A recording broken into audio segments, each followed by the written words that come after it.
right. All right.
Hello.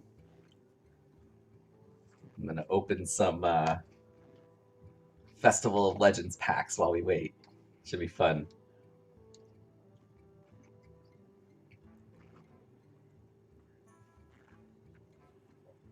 Got my holiday Hearthstone cup. Should be fun. All right.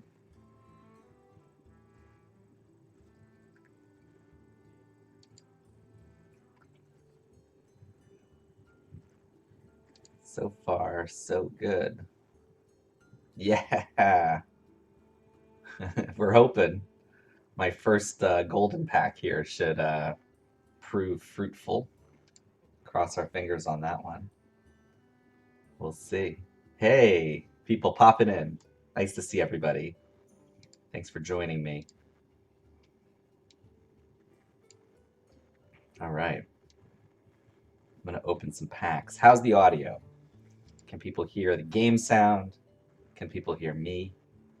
Give me a thumbs up in the chat if you think the quality's okay. You know my mic is not the best. I was going to use my real mic, but I was too lazy. Sorry, next time. All right, I'm going to crack some packs while we prepare for the adventure ahead. Pretty excited about it. This is my first pack of Festival of Legends. I'm really hyped. Here we go. Boom. Oh, yeah.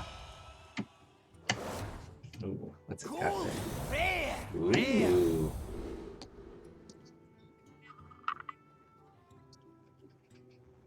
Shadow Cord was a Gallon idea, I think. It's a pretty funny pun.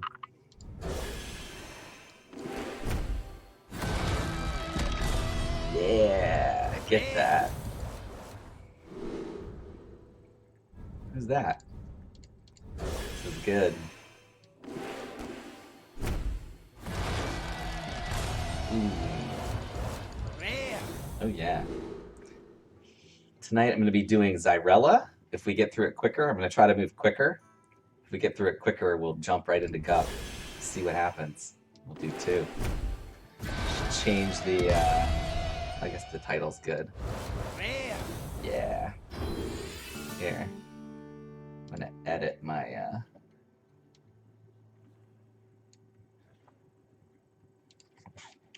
Xyrella. Oh yeah. Okay. It's a Saturday night. It's very late on the East Coast, so alright, if it's a small group, I'm going to power through. I also won't open all 80 of these packs before we get started. It's a little late, so I hope people... Ooh!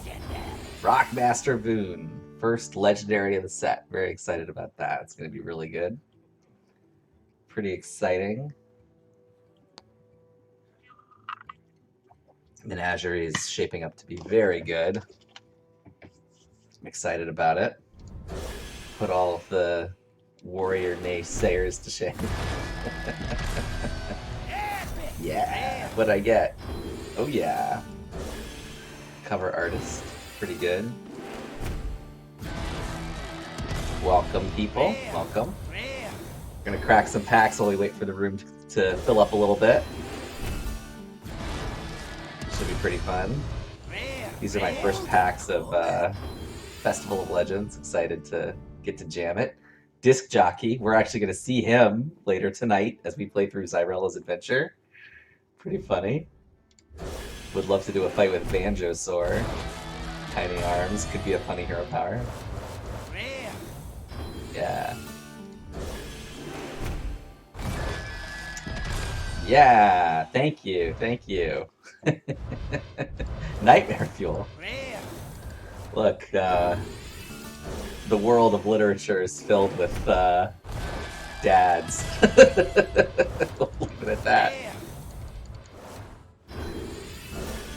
I'm actually quite privileged. My dad and I have a very good relationship. He's a real mentor and confidant for me. Grateful for him. He worked in tech for many, many, many years. Was like computer science PhD in the 60s, you know, so has a lot of perspective on the industry, evolution of the technology, and of course, like there's a little bit of overlap. I've been an artist as a kid, so, you know, like theater kid, making movies and stuff, so there wasn't a lot of overlap when I was young, but now we've sort of converged in this like hybrid of art and technology that is video games. So it's been a really nice bonding thing. It's great. So. 20 packs in, 1 legendary. We gotta pick up the pace here. Pick up the pace in the next 5 packs. I think I'm gonna try to do... Is that a good line? I think it's pretty astute, actually. Oh yeah. I think I'm gonna try to power through Zyrella and get to Gup tonight as well. We'll see how time goes. Last time went for 2.5 hours. That is not what we're gonna do tonight. I think one of my big takeaways from the first time we did this was I was doing a lot of talking and Q&A between fights, and then I'd kind of like play the fight out. And some of the fights, you know, do get kind of grindy, so we're gonna try to do more of the conversation during the battle. Hello, hello everyone. Nice to see you all. Thanks for coming. Thanks for joining me on a Saturday night. For me, I've got 2 small kids, so this is it for me. These are my chances to stream, to interact with all of you. Great to have you here. Let me know in the chat if you're interested and excited about Festival of Legends. I'm really pumped about this set. It's got so much flavor. I'm really, really thrilled about it. Boom. Let's see. Morgan Brody.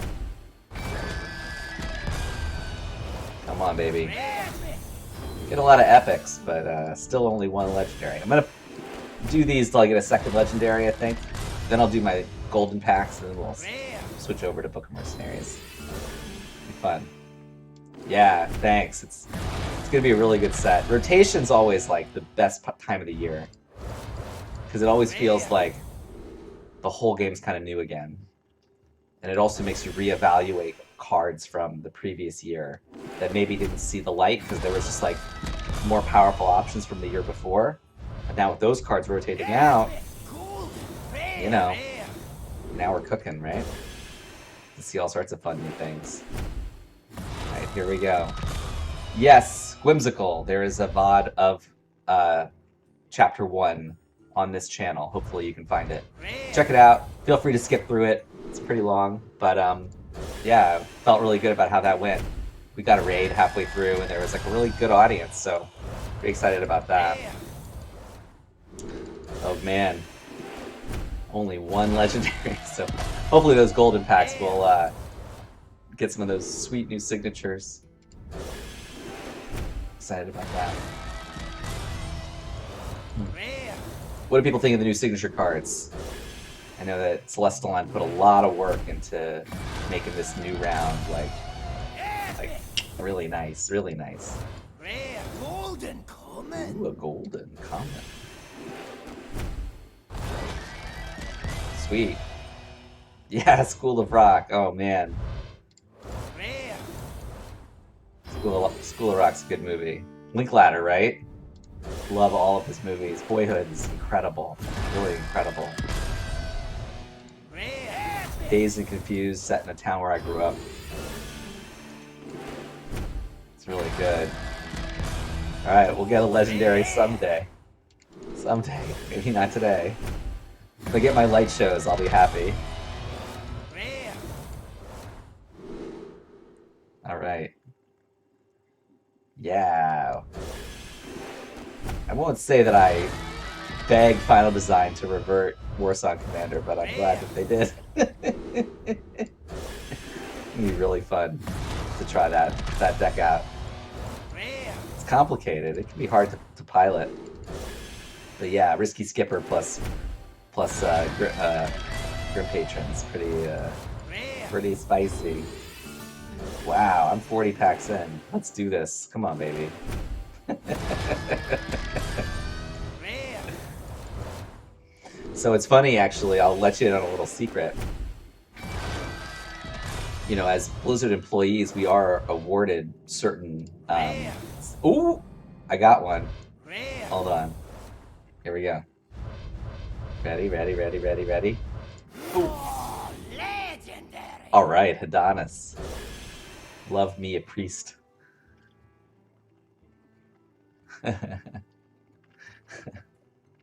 Who am I? Yeah. All right. Here we go. Goldens. Boom.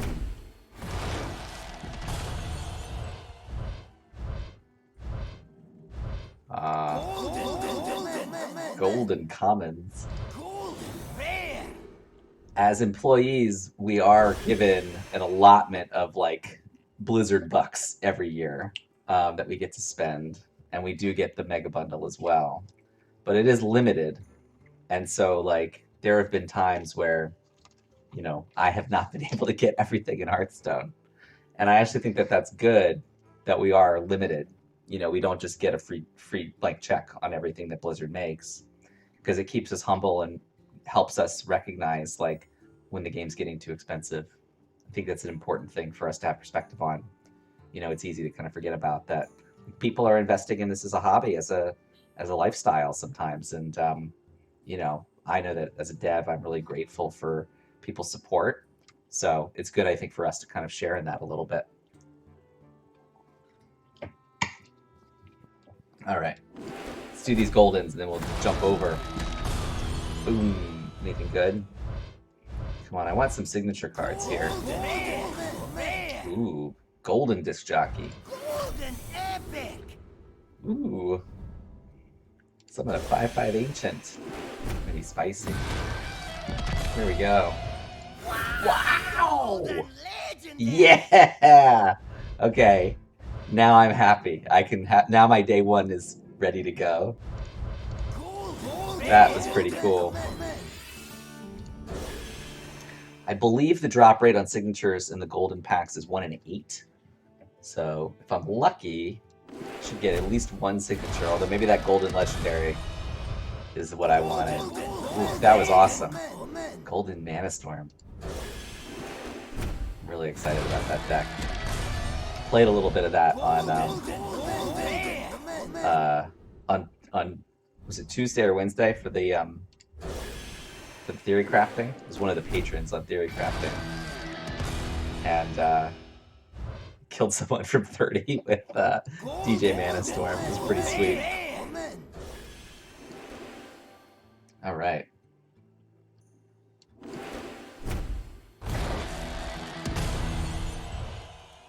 Thanks, Hytroid. You know, yeah. I mean, I think a lot of us on the team feel that way. Pretty much everybody, I think. You know, it's like games that are live services are unique in that they build these communities, and in some ways, I think that the devs and the players are all kind of in it together in a lot of ways. That it's a contract that we have with you, where we're trying to make the best product for you guys to enjoy, and we want all of you to, give us that feedback and let us know how we're doing. You know, the game's what we make of it, right? So I think it's important that we all kind of have that shared perspective. Maybe that's schmaltzy, but it's sincere.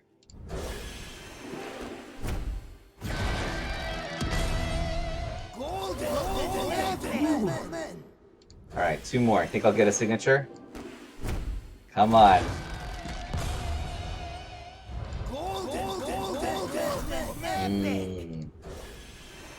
All right, last one. Here we go. R2, I'll just say, Guff, thank you for saying that I'm a Guff as a character. I love that card. It's very powerful, but super fun. All right, here we go. Oh, sadness. Okay, I'll take my DJ Manastorm and, I'll be fine with that. I'll take what I can get. Okay, solo adventures, here we come. All right, after the night of falling stars, 10 mercenaries journey across Azeroth in search of answers. Here we go. I am Zyrella. When the Exodar crashed, my life was forever changed. How's the game VO? Zyrella here. Oh, let's read this. Chapter 2. Draenei Priestess seeks an iron tower on a black lake. Does anyone know what that black lake is? What the iron tower is? Pretty fun. Let's see. Zyrella here is played by Kate Higgins. Kate has a storied career. She's played Tails in Sonic the Hedgehog. She's the voice of Sailor Mercury, one of the many voices of Sailor Mercury. Sakura in Naruto. She does not sound the way you would think she sounds, given her voice on Zyrella. But she's actually played a couple iconic Draenei in the past as well. Back in, I think, Warlords of Draenor, maybe? One of those dungeons? Alright, let's jam.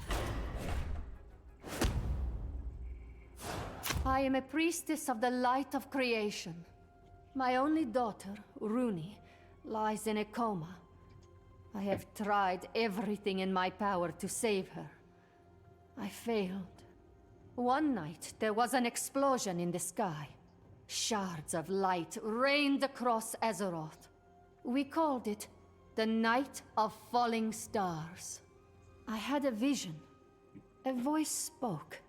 Find the shards. Save your child. I saw a barren land in Kalimdor, filled with dangers. I saw an iron tower on a black lake. I kissed my child goodbye and set out to save her life. Kargil Battlescar is our boss here. Belligerent orc grunts defend the frontier of the Horde's domain.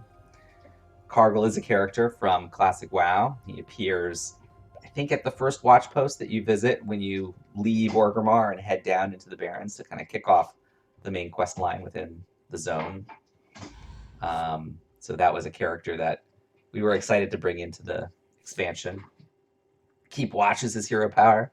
Summon a random watch post. Watch posts are kind of like our tower, like brutal control pieces.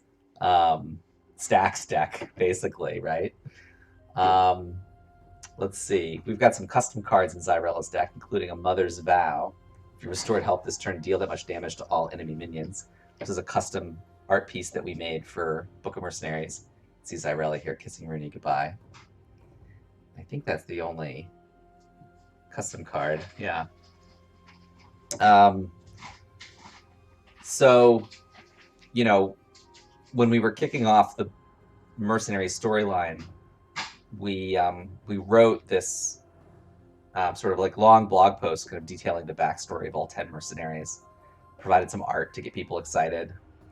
And, Zyrella sort of took center stage really early on as kind of like just a key character in terms of the plot. We wanted somebody who could be kind of like the mom of the group, and I also really liked that we had like an older female lead who is driving things. There's something, you know, like we just don't see a lot of older women in action fantasy, right? So pretty cool to bring that in. And then we wanted something that would allow all the characters to kind of rally around one purpose. And so, you know, it's kind of an old writer's trick, right? Like life of a child. Life of a child's at stake. Let's do it. There's a bit of heroes in this as well. Save the cheerleader, save the world, save the Draenei, save the world. It's a bit of that as well. So, you know, my homages are flagrant. But yeah, in my mind, you know, the Exodar crashes. Zyrella's husband's killed in the crash. Rooney's pierced by a shard of Naru that had sort of like hitched a ride on the ship as it came to Azeroth. And so it kind of has now sent her into this magical coma that can only be restored by the light of Naru. And so Zyrella heads off to get it. Originally, this is well, I'll tell that story in the middle. Whoa, there's a bunch of people saying, "Hey, wow, hey everybody." Wow. Oh my goodness. Nice to see everyone. Thanks for coming. Thank you, Zeddy. Very flattered. Let's jump in and I'll catch up on the chat. I was really surprised. Amazing.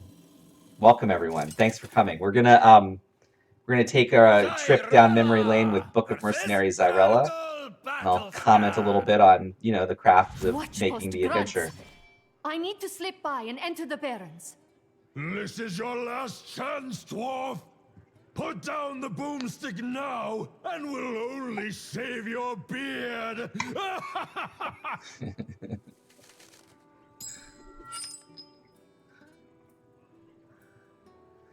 Pretty great. These cards are bad. Get rid of those. Let's see. Going back through the chat, signature achievement for Sunken City. We are still investigating that. It's actually quite hard to test, and we're sort of like split amongst a bunch of things. So it's something we're definitely trying to dig into. But even just confirming that they're not collectible, you know, is challenging. If you send in a report that you can't find them, that will escalate it for us. So please let us know if you're having trouble getting those last lore books found. For signatures, yeah, easy come, easy go. But I'll probably buy some more. Yeah, the Quillbore Mace. Yeah, what I actually think that like having people come around on Rokara, there's that one hero skin of hers that I think people didn't really love, which is a shame because I love the character. Courtney Taylor does such an amazing job as Rokara's actor. She's awesome, really unique within the scope of the franchise. So hopefully that, you know, we'll do more of that. Okay, thanks everyone. Great to be here. Book of Mercenaries Arthas, maybe someday. That'd be fun. The Death Knight prologue, I think, does a pretty good job of that. Okay, let's jump in. I'm gonna give Tavish some health. Job's done. I'm gonna say greetings. I welcome you. Be gone! Okay, not so friendly. That's fine. Join the fight. Glory awaits. You'll never take me alive! If you insist. Brutal. So this adventure was an idea that I had pretty early on. You know, one of the things that we wanted to do was have the 2 5-character parties of the Horde and the Alliance sort of represent like the composition of a dungeon group in World of Warcraft. So 3 DPS, a healer, and a tank. And so one of the things that I wanted to do in this adventure was really like let players experience that healer fantasy. And so built this kind of super minion idea where you've got this minion that is functional through, you know, sort of permanent on the board and functional through the hero power that the healer has. So for example, Tavish here is a rush after this attacks and kills a minion. Add Tavish's loot to your hand. Death Rattle go dormant until resurrected. And then Zyrella's ability is heal, restore 3 health. But if Tavish is dead, it flips into a resurrection spell that restores him to health. Tavish here is played by Gideon Emery. And load. Gideon, you might know from World of Warcraft as Lorthamar Theron, Blood Elf, ruler, as well as Balthier from Final Fantasy XII. Lorthamar and Balthier sound a lot alike, but Balthier is amazing. Like maybe the most Han Solo of all the Final Fantasy heroes. So really cool to have him kind of playing in all these different realms. Let's see. I guess that's it. Okay, keep going.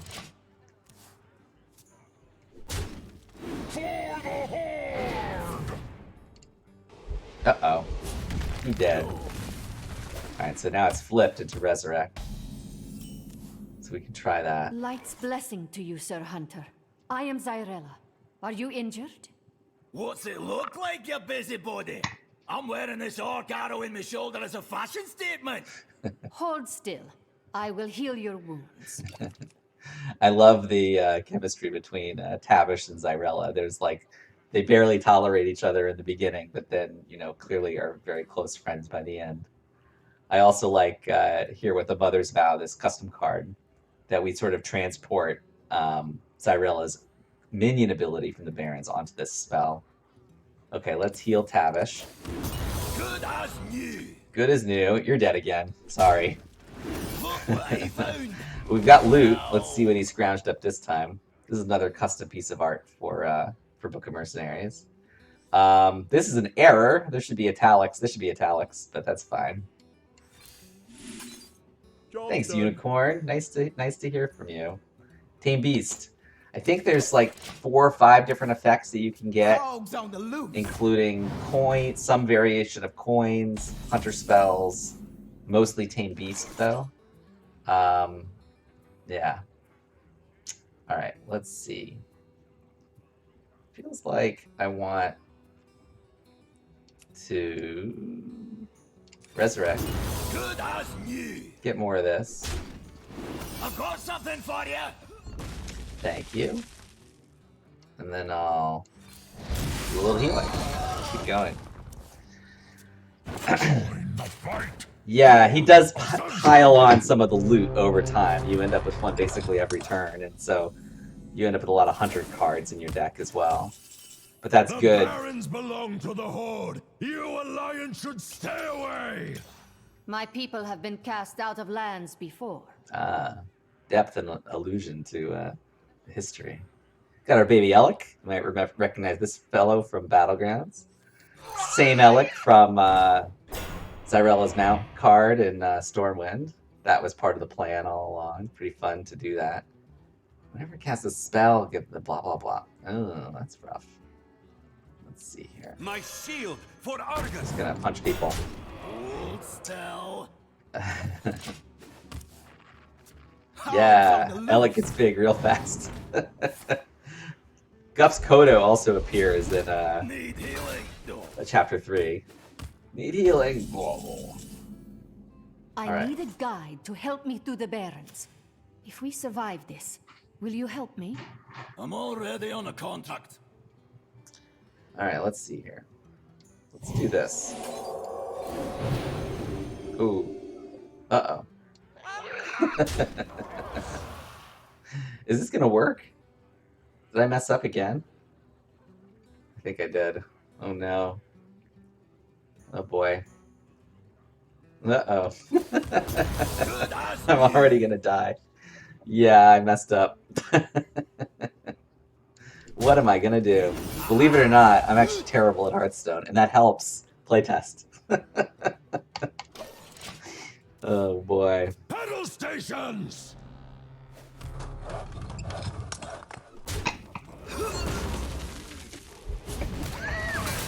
Cargill is voiced by Greg Chun, who's fast becoming one of our go-to folks. Greg plays what's his name? The Archdruid Neralex in Chapter 3. He also, more recently, is the voice of Sai Shadestorm, our Duel's original Death Knight hero, and he's been directing for us on our next expansion. It's been great. All right, let's jam. My shield for Argon. I gotta just get this thing off the board. I think. Let's just kill this. I shoot first. I shoot first. It's not really a Warcraft story without some number of Star Wars quotes layered in. Hey, Swebe! Wow, nice to hear from you. Welcome. Oh my goodness, so many people. Thank you. Thank you, everyone. Thanks, Cyrilla. You're welcome. Let's see here. Let's kill this thing. All right. I need a target. I'll figure it out.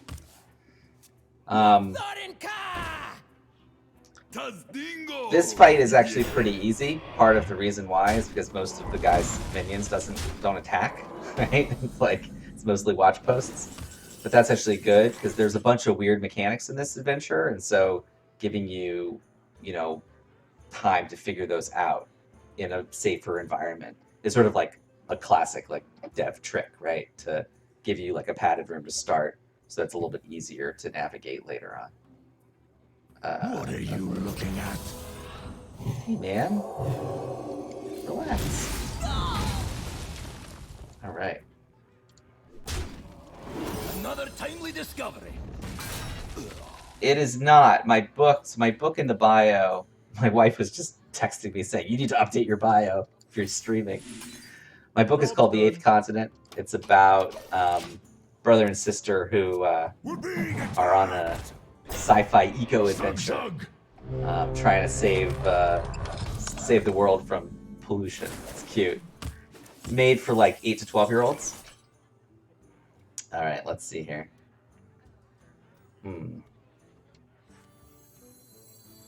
Wait, is this 3 year olds? Yeah, that's pretty good. The path is clear for the worthy. Oh, it worked anyway. Don't question it. Uh-oh. That's right. Hat has good insights into how we want there to be balance.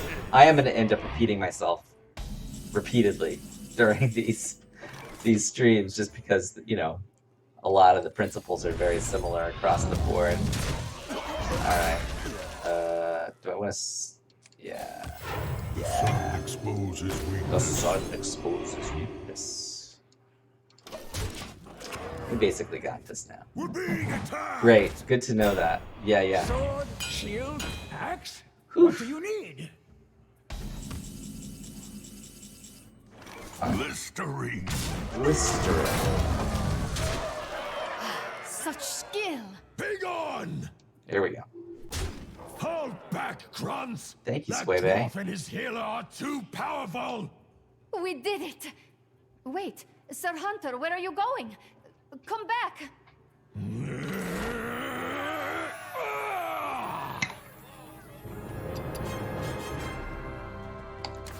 Oh, did you? Oh, I'll have to listen to it.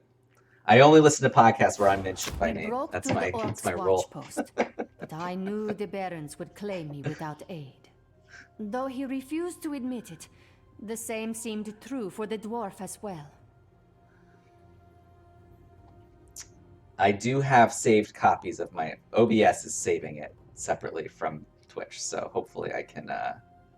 Is it a little zoomed in? What is happening? Which one? Can you see the bottom of my screen?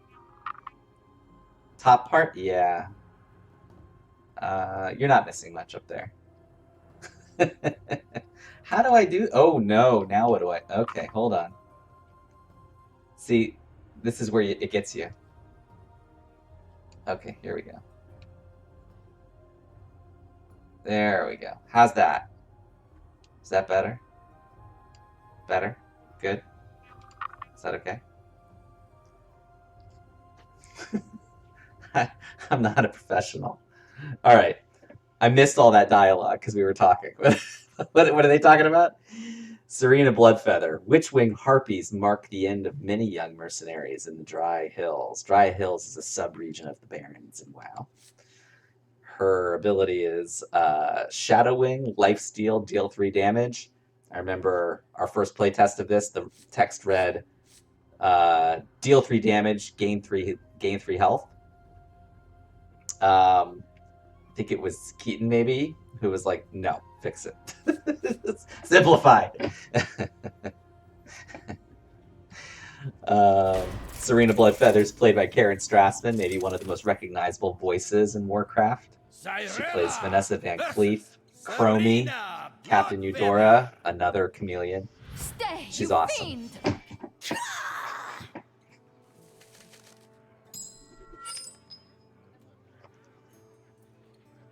All right.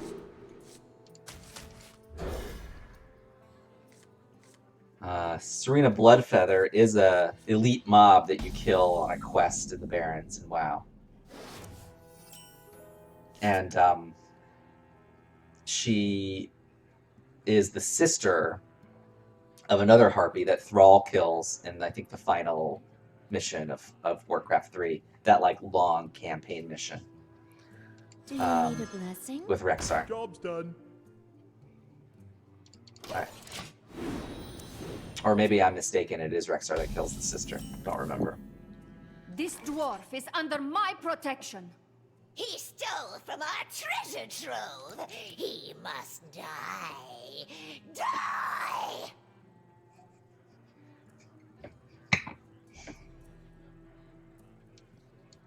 More trees. Okay. And load. Uh-oh. The Elec did not last long here. I told you, lads. I don't need any of your help. There are so many of them. Are you sure? Where does it hurt? Suffer for your crimes! There's a few mercy quotes in these heal triggers. Count your Don't blame blessings, me. mates. Oh, missed 2 damage.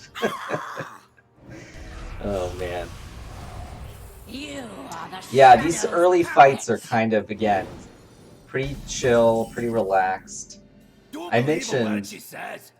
She said you stole from her. Oh, well, of course I did that.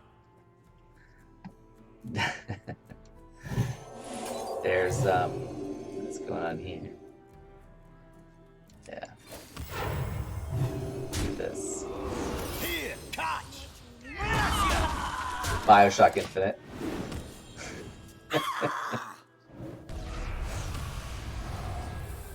No, not yet, 21. You're welcome to ask. Not much I can do there. Do you know I can this advocate. land? I am searching for an iron tower at the center of a black lake. You're speaking in riddles, but I'll take you where you're going for a price. What a price. Warforce seems good. More training? Bless you. Hold still. Yeah. It's good stuff. I will tend your wounds. Which wing? Yeah, I mentioned last time that, like, I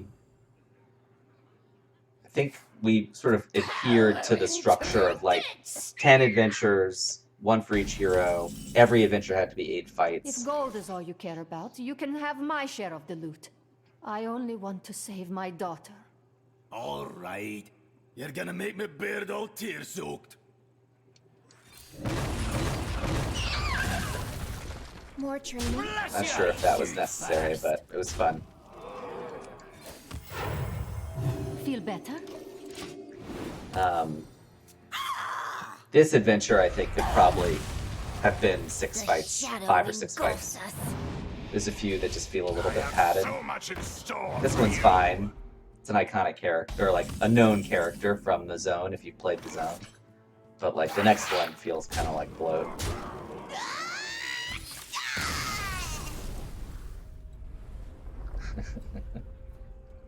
You're no bad in a fight, lassie. I'm Tavish Stormpike, at no one's service but my own.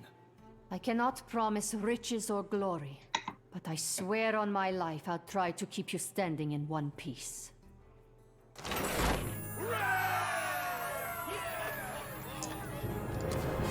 Alright, let's do this next one. To the east is an oil field at Sludge Fen. The Venture Trading Company operates a rig there. I'd bet my bear at the Iron Tower from your vision is that rig. Follow me. Good bet. The Black Lake. Sludge Beast. Venture Company has constructed an oil rig at Sludge Fen despite protests from the local population. Hero power is Glub Blub, passive. At the start of your turn, summon a 2/4 reverberating ooze. Real pain in the neck, this minion. Buff Guff, no. Maybe the minion would be fun. Guff, Tavish, a few of them that didn't really see a lot of play. Too bad. The Sludge Beast. That's it! A black lake filled with sludge.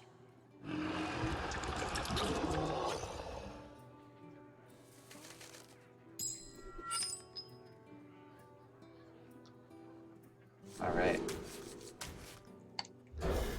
Feels like that might be the one.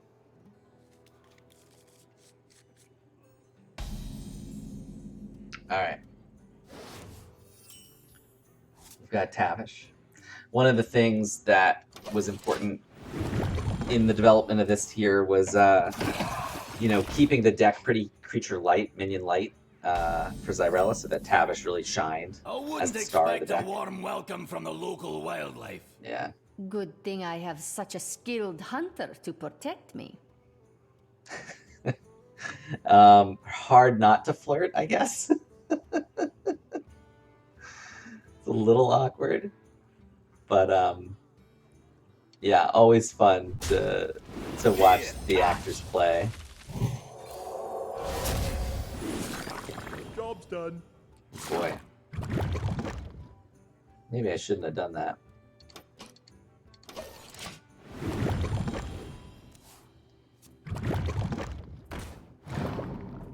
All right.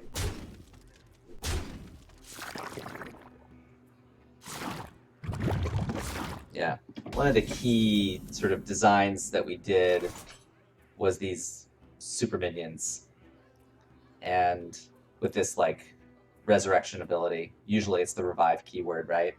In this case we used the hero power, but it was important for the project just because it allows the hero and the minion to talk to each other. And that kind of banter, I think, is really key to building characters that people connect with. That was really important, that like having these people just emote is one thing, but really getting a lot more back and forth would be better. You get a little bit of that in like the League of Explorers content, right? In Uldum and back in the old day. But I feel like they could have done so much more with that. Like you look at like the Galakrond's Awakening cinematic where Reno and Rafam are doing the puppet show. I feel like that is like peak banter, right? You get so much more of that in this because the characters are always present in the scene talking to one another. Same with like the Wailing Caverns cinematic that we did, where it's like the Horde mercenaries all talking to Hamul, getting warned about the dangers of the caverns. Like the back and forth with those characters is so crisp and snappy, and it makes you understand who those characters are and like them much more as a result of just like hearing them talk to one another.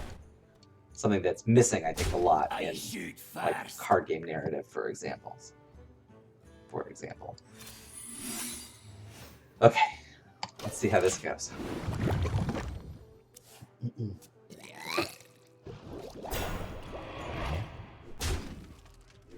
Nice.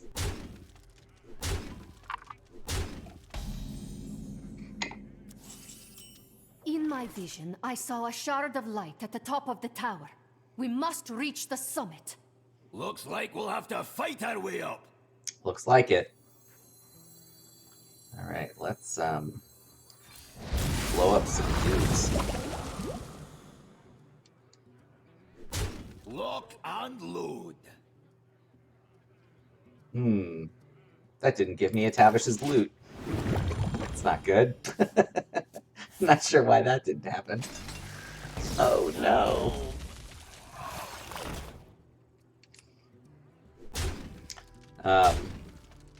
Sludge Beast is not voiced by anybody. Sounds for this card come from This'll be easy. Tarkeeper Creeper. Get to the top of the oil rig, find the shard, and your daughter'll be as good as new in no time. Easy, huh? Maybe for you. Good as new. But the sound team makes a lot of our like beasts and other characters like that. Pretty great. Card. Another timely There it discovery. is. Alright, thank you, Buff. And Hey, thank you, I got you, Buffer. friend. See what happens here. What do you want to know, Unicorn? I'm here. I can answer any questions you have about solo content or other modes. Happy to talk about all that. It's a real treat to be here with everybody. Saturday night. Happy Easter to those who celebrate.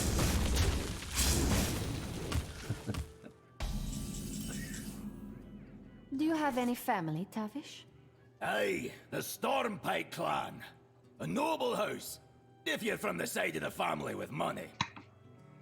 Yeah, this was part of the original design for the characters, was like knowing that we were going to Alterac, we got to plan ahead and set up those characters from the very beginning. So we have a Stormpike on the Alliance side and a Frostwolf on the Horde side. What do I want to do? Draw this. That's not what I wanted to do. Whoops.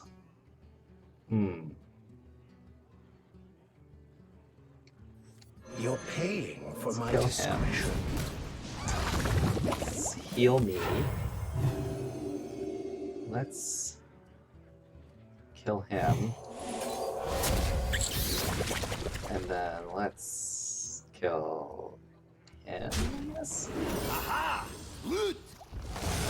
Draw one of these. This is actually one of the harder fights in the adventure. Oh, I'm dead. This is one of the harder fights in the adventure, he said before dying instantly. Woof. Alright.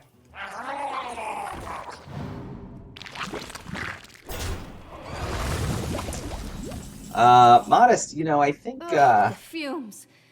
It seems think- nature is in turmoil. I don't know if there'll be mercenaries, but there's definitely I room for got characters crud like all that. over my boots. We'd Let's love hurry to up and have, finish this thing. you know, really diverse cast of characters for each class in the hero slot so that people have choices. You know, it's really important to us that players are able to express themselves through their hero selection. So I think that that's something you're going to see more of in the future. Let's see. Is this going to ruin my day? Yeah, probably. Now it's weird. I thought that Alright, I'm just The path is clear for the Hold still. I'm surprised I'm not dead. Goblin Rogue? Yeah, I like goblins a lot. I love riding them. Very fun. I think Warcraft goblins are my favorite goblins. Can't even guess my least favorite goblins. It shouldn't be too hard. Let's see here. Heal myself. sun Buff this exposes guy. weakness. Maybe I can just power it through. Need healing. His deck's kind of empty. Yes, the reasons are that we don't want people to die. We want to win. Listerine. Back in the battle. Back in the battle. Goblin Warlock, it's pretty sweet. I don't think I've played a goblin since Cataclysm, which is too bad because I do love them. Funnel cakes! Alright. Get your funnel cakes here!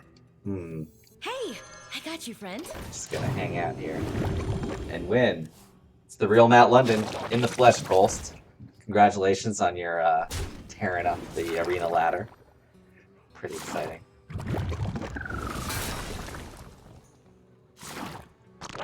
We're talking about Book of Mercenaries today. Learning all sorts of fun new things about the making of solo content for Hearthstone. I'm not doing this in an official capacity. This is just me home on a Saturday night, hanging out, kind of saying goodbye to my old content. Book of Mercenaries was the first big project I worked on Hearthstone. So as the Year of the Griffin rotates, the Mercenaries are going off to Wild. Good to say goodbye and get to relive some of the stuff that now I haven't really worked on for almost 3 years now. So it's a real treat. Thanks to everyone for being here. Blistering! Boom. This is my last day before back to the office. That's right. Security's tight. We'll need to create a diversion. But don't worry, I've got an idea. Hooray.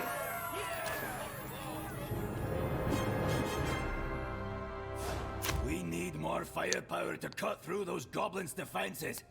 See that shredder over there?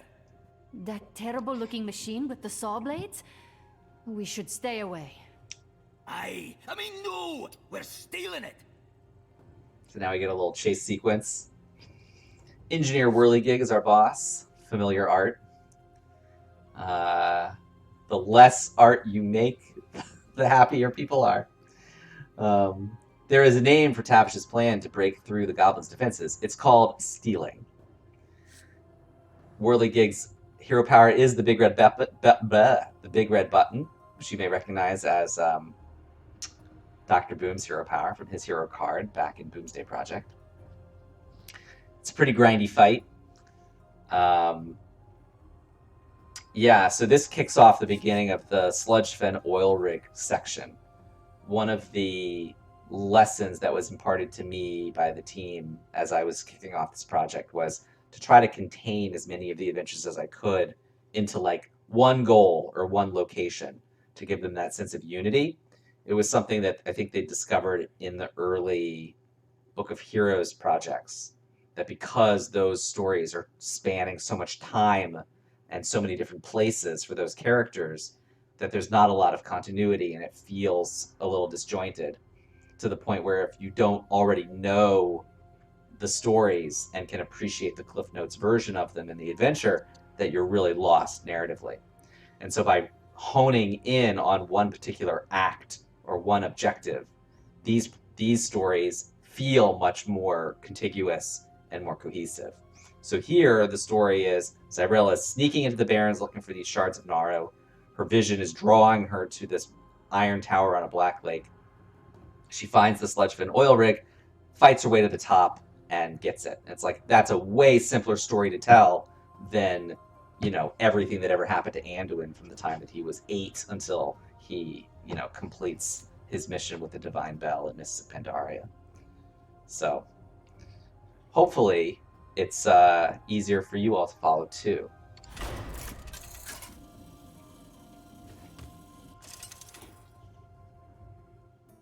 Zyrella versus Engineer Whirligig.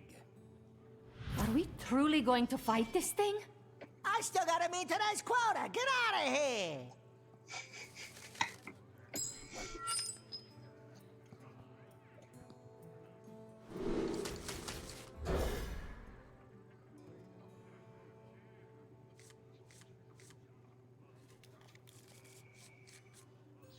All right. Scabs is back. Not yet. Tavish, I mean. Hey, I got you, friend. It's all good.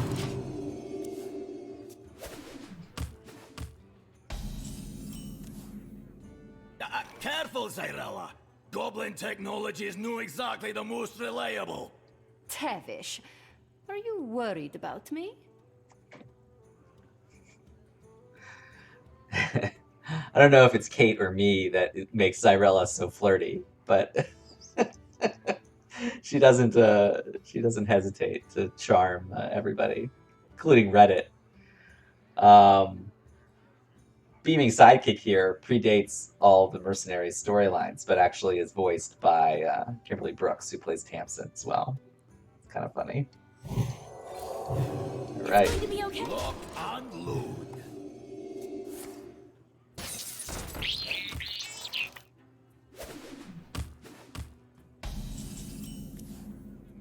I'm not worried about you. I'm worried our beautiful new shredder's gonna be damaged. And what exactly are we going to do with it? Get some loot. Another timely discovery. It's going to be okay. Need healing. No. Oh.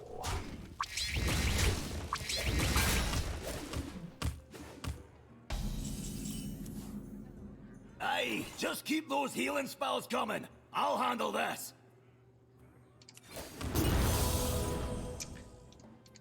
I welcome you. I ain't even reached the deductible on this mech. Engineer Whirligig, played by Jess Harnell. Legend. Accidents Um, happen, you know? Jess, I think, is probably best well known to Hearthstone players as Bob the Bartender. He also plays the cheesemonger in Stormwind. Sings on both the Stormwind and Alterac cinematics. And probably his most famous role, at least to me, is Wacko Warner from the Animaniacs. Aha! Loot! All three of the Animaniacs do voices for Hearthstone.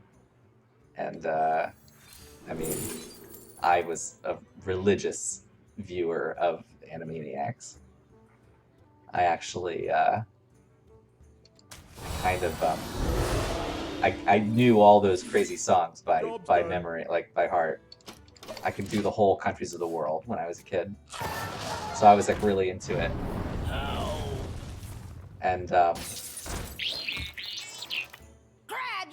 yeah, it was a big deal for me to get to work with Jess. He was so gracious and you know, flattered, I think, and maybe a little, maybe felt a little old,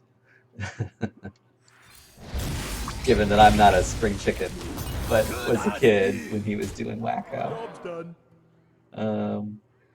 Yeah, Graham. You know, thankfully they don't have Rush because I don't know if we'd ever win this fight if they did.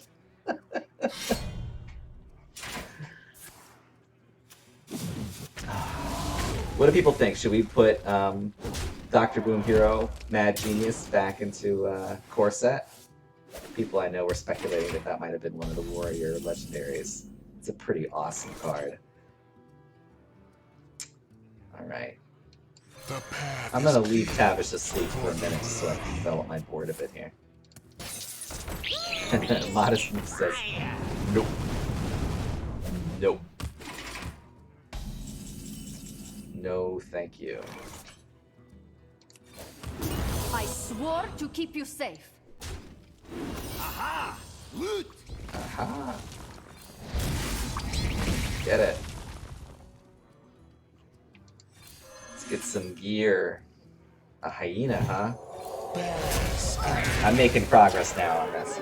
Maybe without the bombs? Yeah, Range Caliber is fun to play. Don't know if it's fun to play against. Yeah, it's me. Hearthstone developer. I'm sitting here in my kitchen, struggling to play on a Saturday night. Oh, man. Okay. I'm just gonna keep on plotting I here. swore to keep you safe. Yeah, we were.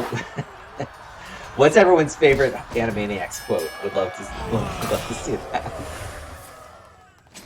Soon there'll be a few hello nurses. Wanna blow something up? There was an amazing amazing article that was written. I forget. I don't know if it was McSweeney's or something, but somebody did this like the pitch for Animaniacs, talking about like informing a younger generation about cultural touchstones of the past and how they may not know who Humphrey Bogart is or even what Casablanca is, but they'll be able to quote the scene from Casablanca because they watched Animaniacs. Make them better citizens of the world. I'll have to find that and link it. It's so funny. All right. Another timely discovery. Another timely discovery. Let's see what we get this time. 2 coins. Pretty good. Let's make a 6/6. Right, let's do that. And then... I think that's probably it. Let's do that. Richard Horvitz. That name sounds familiar.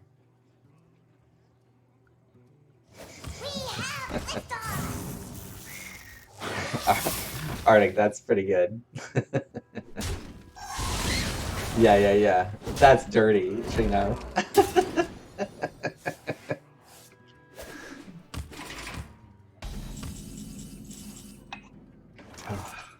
Alright.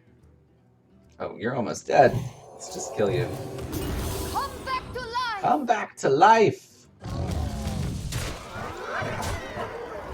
Could I have won this turn and just didn't?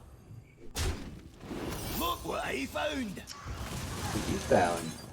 A wolf, yep. The sun exposes weakness. For me, it's the songs. Splody, go get him! Oh man, bomb. Somebody order a bomb! Prepare to make a chicken.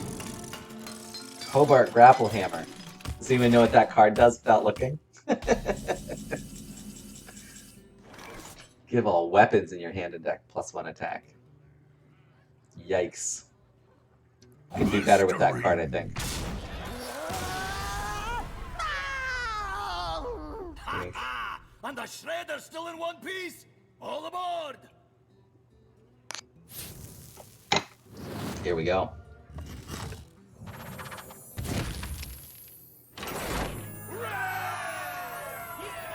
Got Zyrella and Tavish here in the shredder.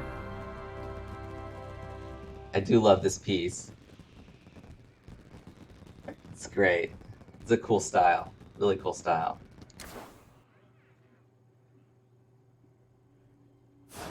I fear you are too reckless, Tavish. I will pilot this shredder. You what? Can you even work the pedals with hooves? Wait up! Chapter 5, Joyride. The boss is Trixie Sprockets, better known as Oil Rig Ambusher.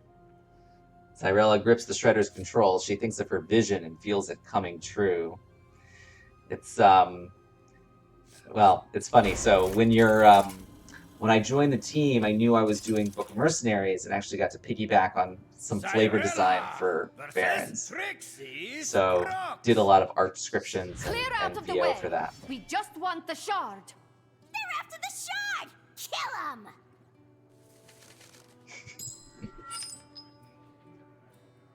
So now we're a priest deck and a mech deck.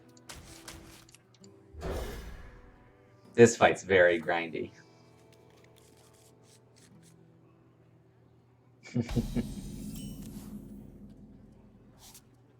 Job's done. I welcome you. Secure the Samaflange! We haven't been listening to any of the idle lines. The idle lines all have tons of good dialogue in them. Let's see if I can pull them up. But yeah, so as I was doing flavor and VO for Barons, I had an agenda. The agenda was to try to create as much content as possible that I knew I wanted to use in Book of Mercenaries. So the Oil Rig Ambusher was one of the designs. A dwarf and a shredder walk into an ambush. Yeah, that's one of them. So I was trying to create cards that work within what I wanted to do for Book of Mercenaries. So Rogue was one of the classes that I did for Barons. At this rate, your shredder's gonna run out of fuel. And so Oil Rig Ambusher, Octobot, a lot of the cards in Rogue, particularly, kind of play into this adventure very well. For Warlock, which I also did, that comes into play a lot with Chapter 4 on Dridmus Peak. That was the other thing that was really cool about the Barrens, was that there's all these subzones, and we've done this elsewhere too, like in, well, like you think about the different musical acts in Festival of Legends, or the different areas in Voyage to the Sunken City, and or even March of the Lich King with the different factions, sub-factions of the two sides of the war. It allows you to like hone in on certain things. So Rogue was the oil rig. Warlock was Dridmus Peak. There's a bunch of them. It's great. Let's see here. Trixie Sprockets. What does she say? Got 2 of them. I better be making overtime for this. There's a little anti-work stuff in this book of Mercenaries. It's pretty funny. Haven't heard of me? You will. Yeah. I can't have this shard. It's worth a mint. Please, I must have it. Lives hang in the balance. And now we get the big red button, which is pretty sweet.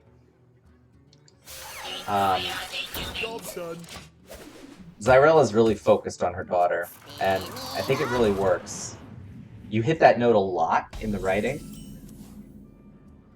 but for people that are only kind of like tangentially connected to the story, it's like you grasp it.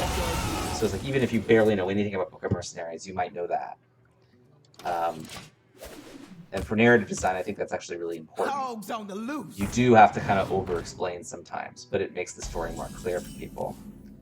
It's like Rev the motor! how many plot points are happening while I'm like flying in here and attacking people, you know? We have liftoff.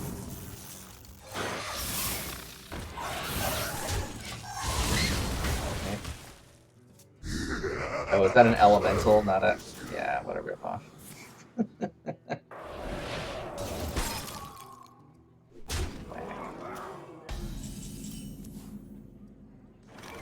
In a lot of these fights, I think you can just kind of spam and win. What's happening? What's happening?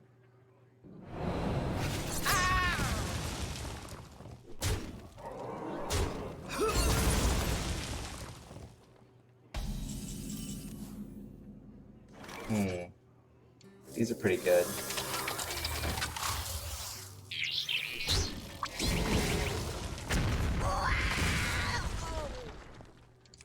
All right. Such Job skill! done. Secure the Sama flange! We heard that already, but Get your raffle tickets here.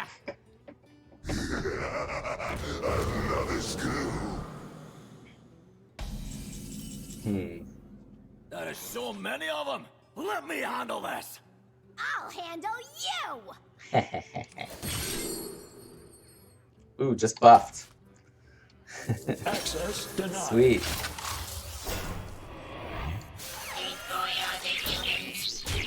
Who would have thought?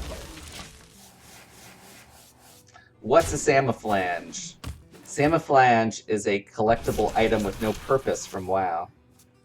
It's kind of like Spacely Sprocket, you know?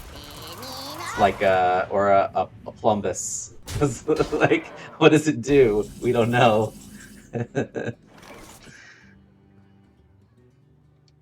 Behold, a Plumbus.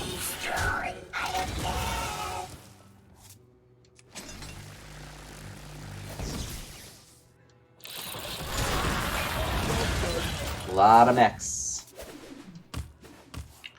Lot of mechs. Thanks everyone for being here. Thanks for being so cool and chill. Great to Brace have yourself, you all. Tavish! Acquiring victory.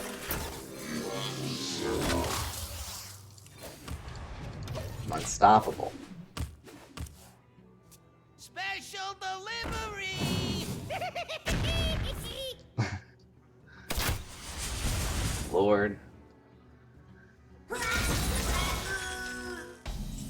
Destroy target minion. I think this art is just the claw of the whirligig. Magic detected. Unity, precision, perfection. Pretty great.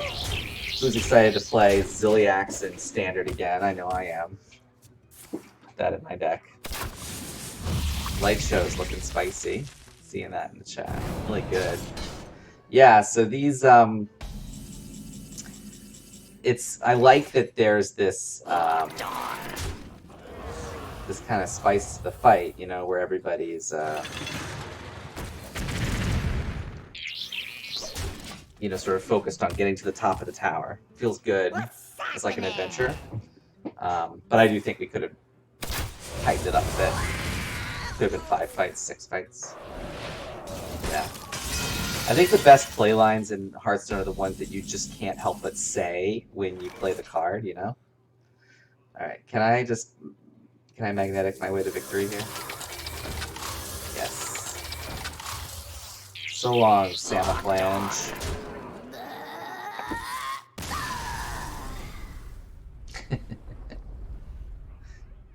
We This did it. shredder's been shot to bits, but we made it. We are close. I feel the light call to me.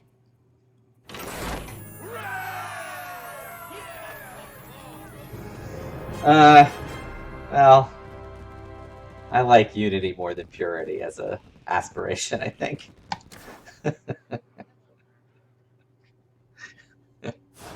This is the control room. The shard must be nearby.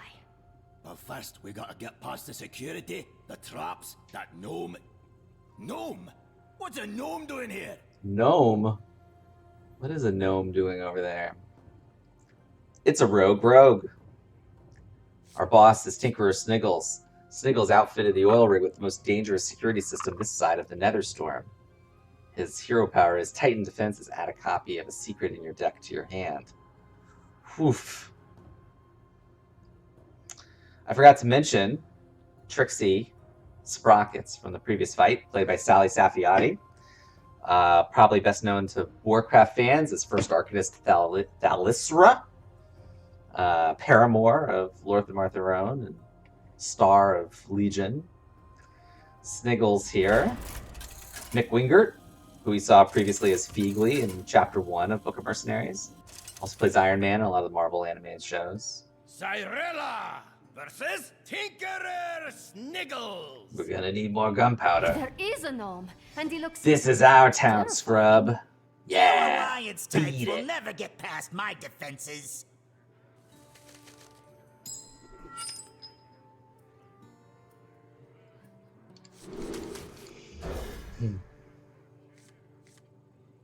All right. What about Jack Black?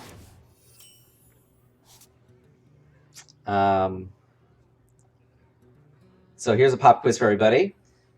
So Tinkerer Sniggles is an actual character from WoW. He's at the top of the oil rig. There's another leader of the Sludgefin oil rig. He's the foreman of the rig. Does anyone know what his name is? Hey, I got you, friend. Job's done. I am impressed. I've installed the most affordable anti-theft technology.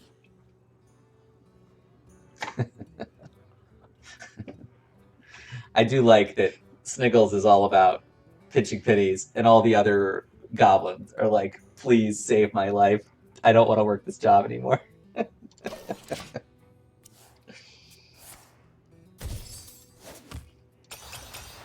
Ooh, bet there's something great inside.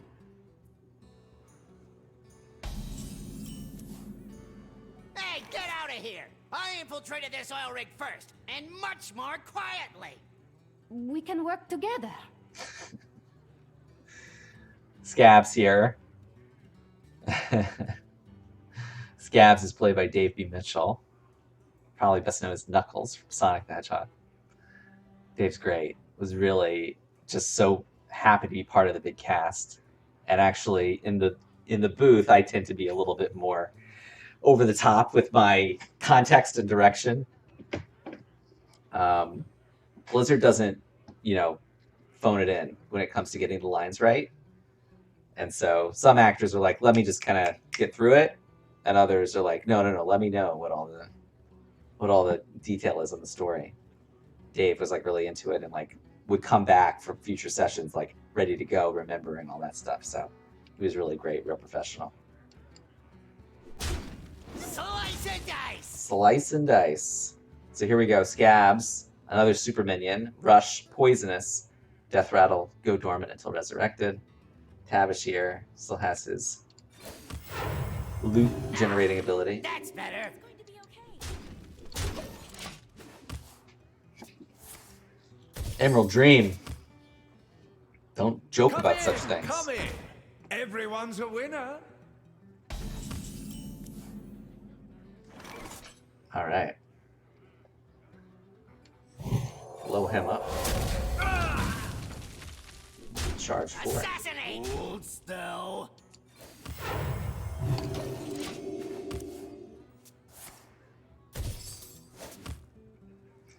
You're and I agree. Ready for this! Scabs is awesome. And Scab's quest is awesome. Sorry, lady. I work alone. So did I. Before I met her. Let's see here. What is this person? Ah, okay. I'll just poke. Aha! Loot. Get it. Ooh, coins. Okay, well then now I can do this. It is not your time yet. It is not your time yet. Wonder who voiced Spirit Healer. Sounds like it might be Going to be Courtney. a mincemeat! Anyway. Add a copy of a secret to your deck. My cargo, my business. We are making pretty good time. I think I probably will do Chapter 3 after this. I don't have notes for Chapter 3, so I might be struggling to Google the names of some of Watch these out! actors. The whole control room is trapped. There we go. Oof. What is up? Orders up. My shield for Argon. Free your Oh no. Oh, that's You not fell right into my trap. You'll be dead before you kill anything. Need healing. Dull. Thanks for being here, everybody. Good to have you all. Really fun to get to do this with I'm everyone. late. I'm late.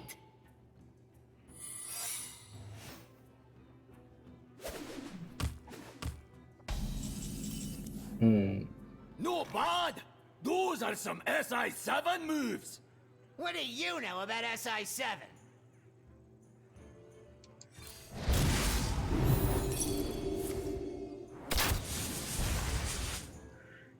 Whoops.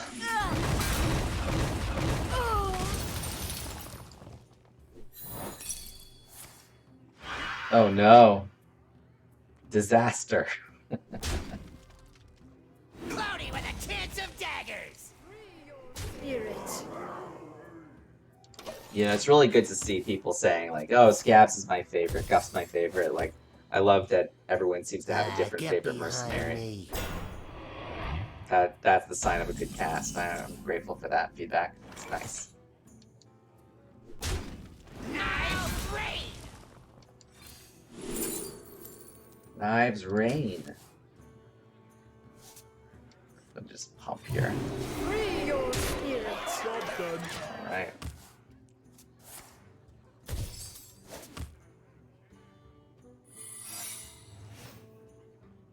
Secrets are no fun.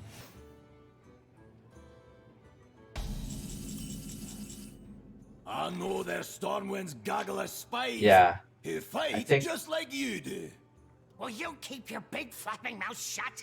I think Dawn Grasp, yeah, they do a really... All three of their cards are really, really good. Free your spirit.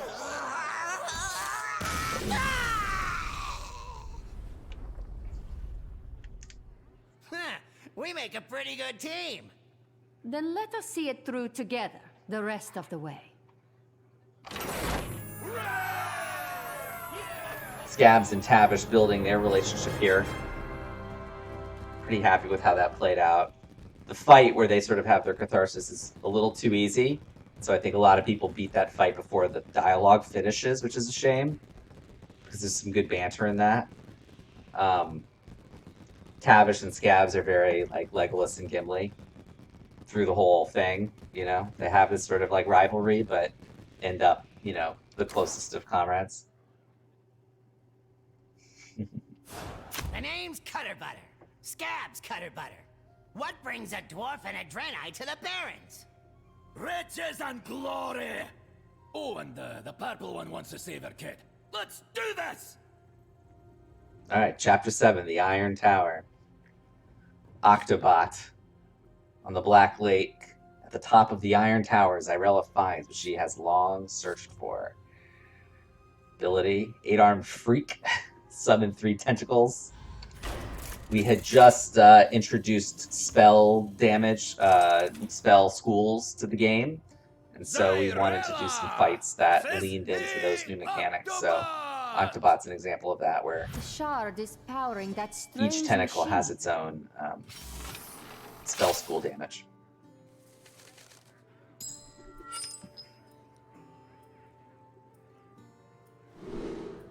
High five.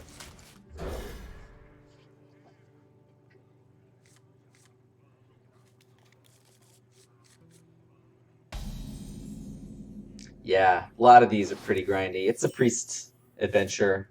It's part of it. Wow.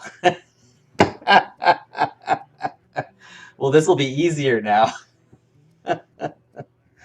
So Crimson Clergy was changed from, I think it was when you heal this, give it like +1 attack, maybe?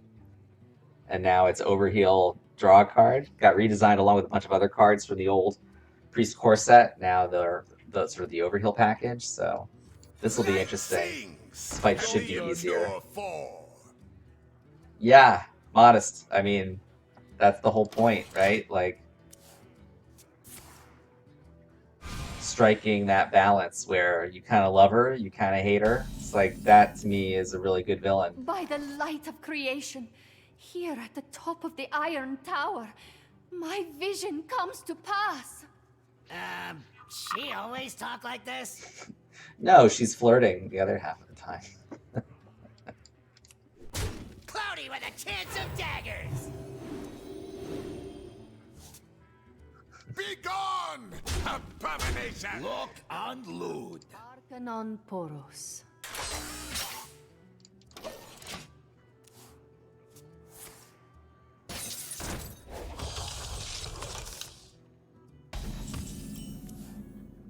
Try to surround it! Watch out for its tentacles! Don't need to watch him if I slice him off! Be gone, abomination! I shoot fast. Mincemeat! Maybe I could just ignore the tentacles and win.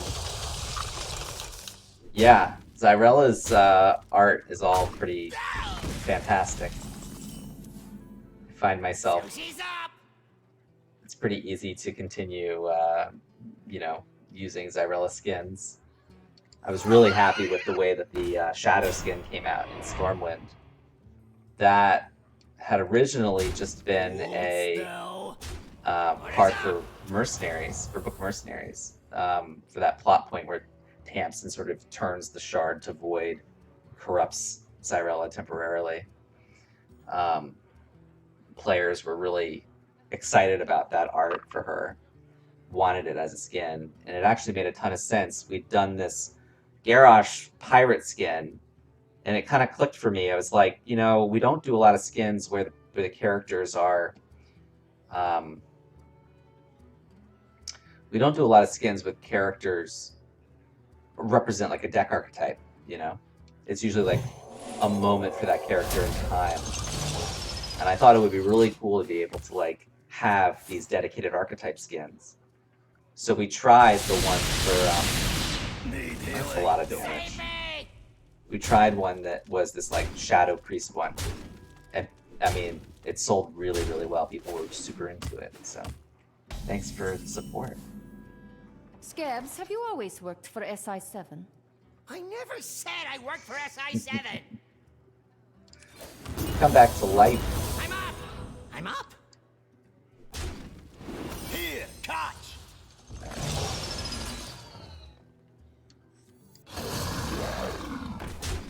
Slice and dice. Keep going here. Pretty great.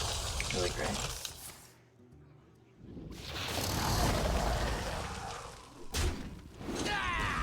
Ooh, 15 health. We're almost there.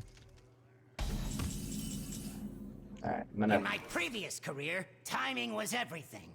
Lives hung in the balance with every swing of my knife. Fire was my best friend. I was a line cook. That first line there is a little on the edge of like what we can squeeze into a text box. I pity our German localization translator. Oh, really? Your only skin you ever bought? That's amazing. Thank you. Yeah, we're always happy to Aha! Loot! give, give people stuff they want, you know? Let's see here. Hurry! I need you! My shield for Argus! Nice. Yeah, these are really powerful turns where like you can like hit someone and then resurrect both people and hit them both again. Like it's really powerful then. Ooh.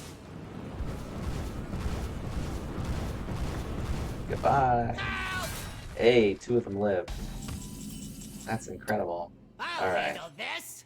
Best card of the deck. No, I'll handle this. Looks like he'll 8-handle this. Get it?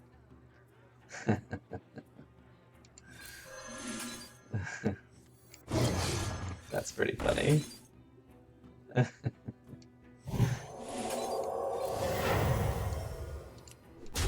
the breach.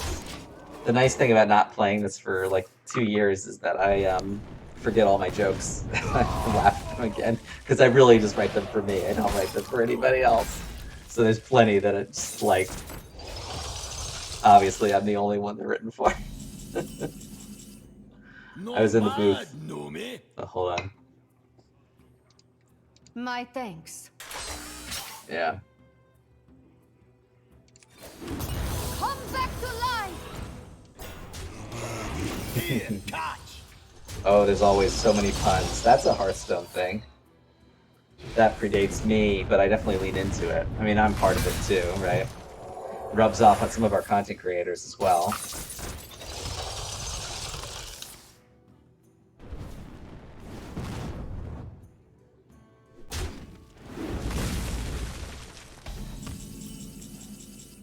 You're just full of surprises, dwarf. The banter with these two is really intense. Look what I found. What'd you find?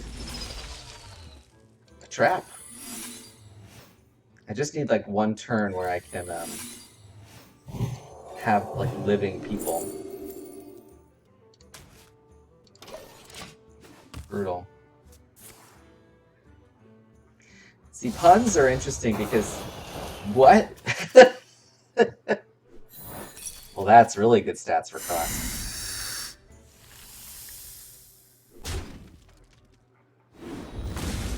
Puns are great because you can try to make them bad. Like, the more people groan, the more satisfying they are. Like that. Alright, that's 7, right? Yeah, amazing.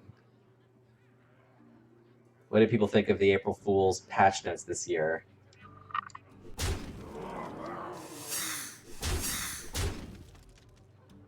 Yeah.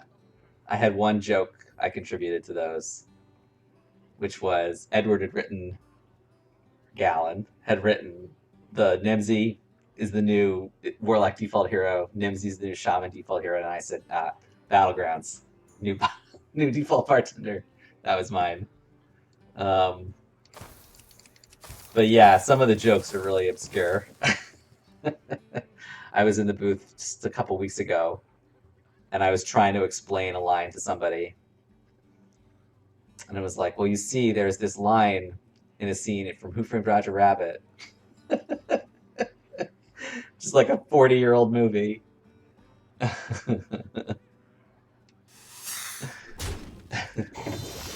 the shard. I can't believe it. The shard is a piece of Anaru, the Night of Falling Stars. Boom. A piece of Naru? Just what I came for. Well, I'm also under orders to retrieve it. What? Plot twist. Everyone's here for the shard. I'm sorry, priestess. I've got to get this thing back to Stormwind. Maybe we can work together. I'm also heading to the... Hold up. We've got company. Part 8, the shard. I don't know if I would have called them shards if I knew that I was going to have to say the word shard, shard, shard thousands of times over the course of a year. Easily misheard word. With my brains in your cogs. Our boss is Garona half-working. Zyrella clutches the shard. She will not give up. Not give it up. Not to anyone. Equip King's Bane, which is what Garona's hero power is back in the... I think she appears in several chapters of Book of Heroes. Similar ability. Featuring Garona. Yeah. Featuring Garona is amazing, by the way. So originally, basically, what we try to do with each expansion is have like one iconic lore character as a neutral legendary. Someone that ties into the expansion even slightly. So like Lothar from Stormwind is an example of that. And here, in the beginning, we thought Garona was going to be one of those minions, one of those legendary minions. So I wrote Garona into Book of Mercenaries to make it make sense that she was in the Baron's expansion. But then they changed it. I think it either turned into Cargill or Samuro instead. And so it was kind of too late. We'd already written and recorded some of the script. So it was like, well, I guess Garona it is. So Garona doesn't really have anything to do with this adventure. So it's a little bit weird that she's here. But the idea is that, she's, assassin for hire. Makes sense that she would be under the employ of any, the highest bidder, right? So could be Kazakis, could be Onyxia. Yeah, good that her hip-hop career took off, because now she doesn't have to kill people anymore. Yeah. And then Lady... So it's funny, there's a lot of illusion, like there's a lot of this kind of feels like it comes out of nowhere, where Tavish and Scabs are both like on the hunt for the shards. But the truth is that originally, this is maybe some new information, which I'll reveal in 1 second. Stay away from us! Sorry, I am only following orders.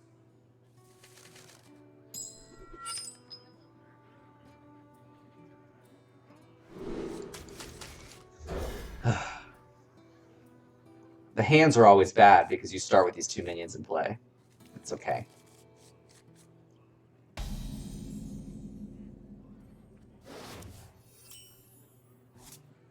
Job's done.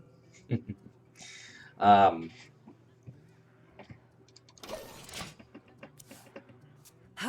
in the shadows.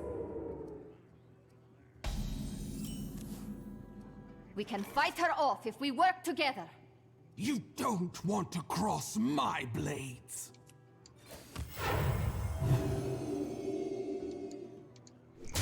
Hold still. Slice and dice! Slice and dice.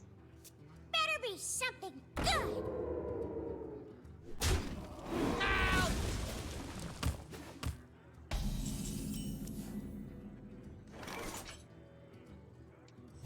What do I do?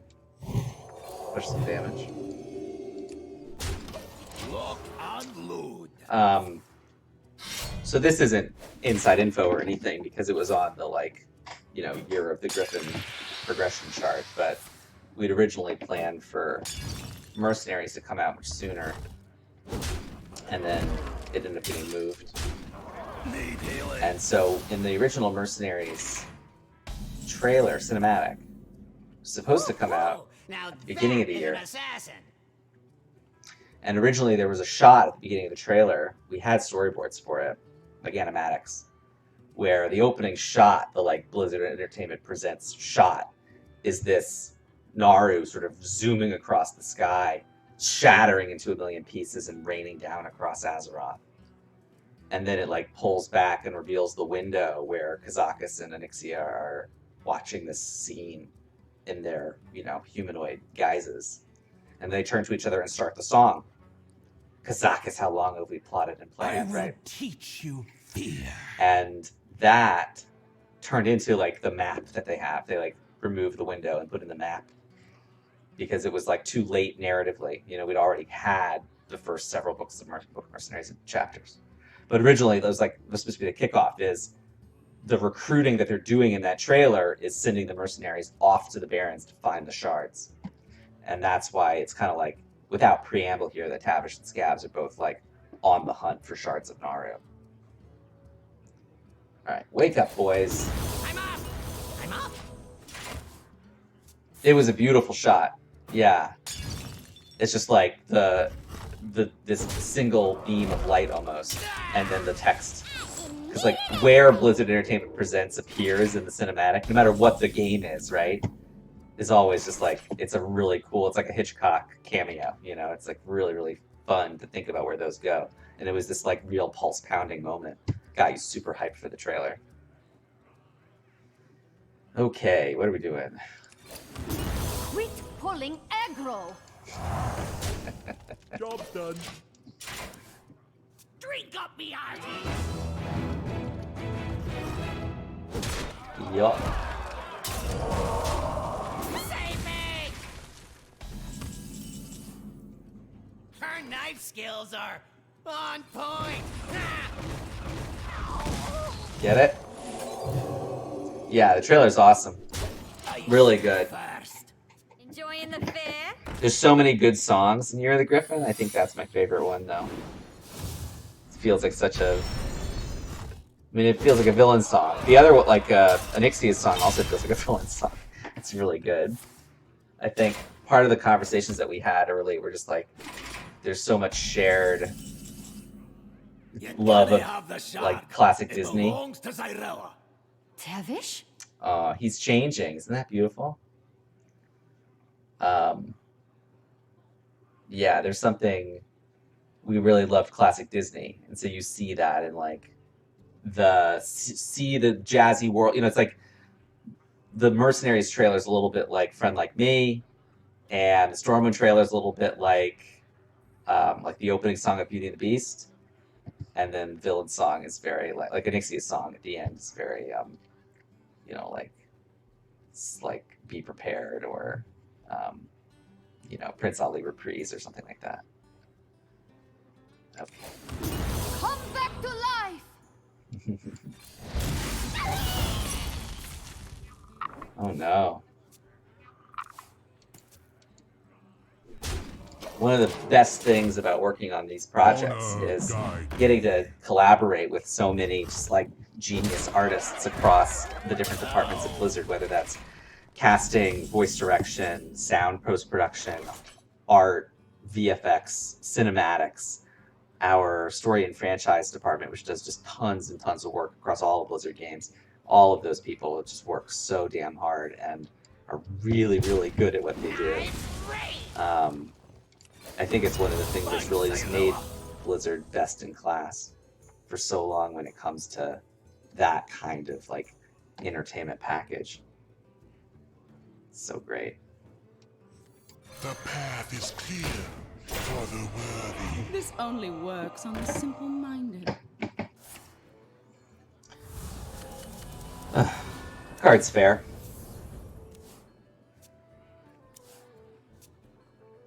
What do you think?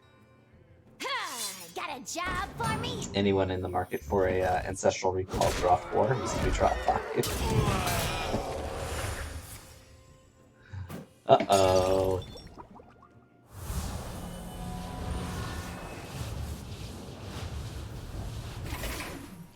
This fight is interesting because there's an AI thing where she prefers minions to heroes, and the fact that you always have these minions here is really helpful in like keeping her from just killing you from 30 really quickly. All right, let's try to deal some real damage. I see a great love in your future. Cloudy with a chance of daggers! Yeah. Super Passage is an all-timer.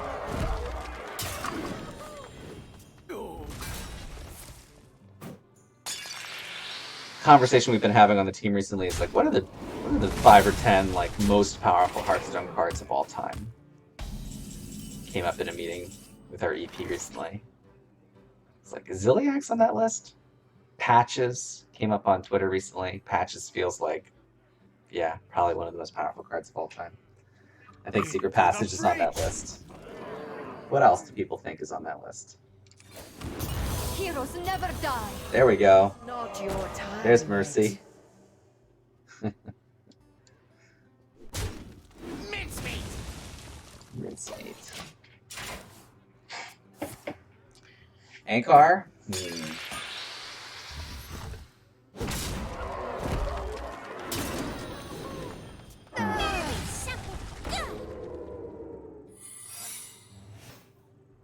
Wow.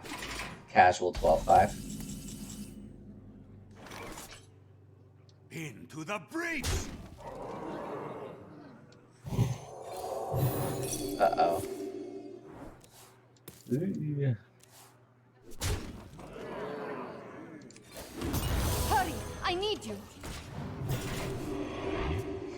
I have a poison for every situation. So funny to like play Helberg on turn like 14 and just be like, what's the point, man? It's like looking at a 12 attack weapon. Am I gonna win? Is it over? It's over. I am impressed. She sounds so I'm here tired. to hunt, not to chat. Yeah. Corona, by the way, played by April Stewart, voice of Helia, and she's also like every woman on South Park. Name a woman. All of them. All of them. Renathal's the most powerful Hearthstone card of all time. Renathal might be one of the best Hearthstone cards of all time. For sure.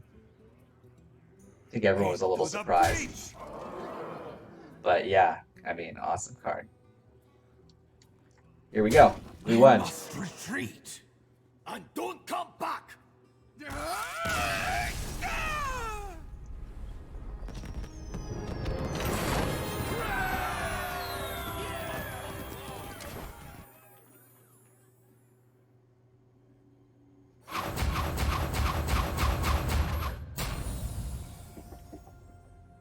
SI-7 was instructed to retrieve the shards by Lady Katrana Prester, King Varian's top advisor. What? I know Mac's crawling all over to find them shards, and our employer is Lady Prestor. When I hold the shard, I can hear its sisters cry out to me. Some are here, in the Barrens. When assembled, they will grant tremendous power. Really funny. Just a small little. It's a small little thing that like one of those things where it feels so bad to change in the moment because you've been living with it as the writer, but then when you see it, it just like becomes the story, and like no one ever notices except for you. So, for example, in the original version of the script, those two last lines between it goes Scabs has a line, then Tavish has a line, then Zyrella. But originally, Zyrella's line was first, then Scabs, then Tavish. And the reason was because the Tavish line is like, well, I've been employed to go look for shards in the Barrens, and my employer was dun dun dun Lady Prester. Like that was supposed to be the like shock cliffhanger ending at the end of this chapter. But the delivery of it never sounded kind of like that. And so it just felt like a weird off note with that delivery that we had as like the version for the end. So struggled for a long time, thought about deleting it entirely, and then realized that you could move these 2 lines around, and then it's like it works perfectly fine. It just kind of sounds like the 2 of them are, Scabs and Tavish are having this conversation, and Zyrella's kind of like maybe standing at the edge of the rig, looking off into the distance over the Barrens, thinking about like the mission to come, and it works perfectly. But that was like really, really late, like maybe 1 or 2 days before we shipped the whole thing. I moved those 2 lines around so that it would flow a little bit better. Okay, that's it.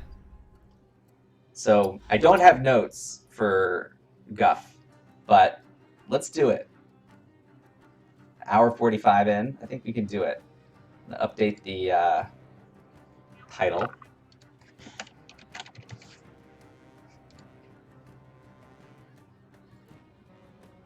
Someone sent me... What? Okay, sorry. You're talking to each other. I don't know what was happening. It's like, I mentioned this last time. There's a bunch of these chapters that I've just never beaten on live because after playing them every day for months, that's just like the last thing I want to do when it ships is play it again. I'm Guff, and this is my adventure. Push the big button and we can start, but don't push too hard. Last time I broke it. That's one of my favorite lines in the whole thing. His activation here, and it was the only one I wanted, but then it felt weird. So then I had to write ones for all the other characters because I wanted this one. Push the button. I don't think Book of Heroes even has that. Yeah. The Blessed Snake. The Blue Snake? Blue Snake? Thank you. I'm happy to provide the commentary. Any insights on future solo adventures? There are future solo adventures. That's my insight.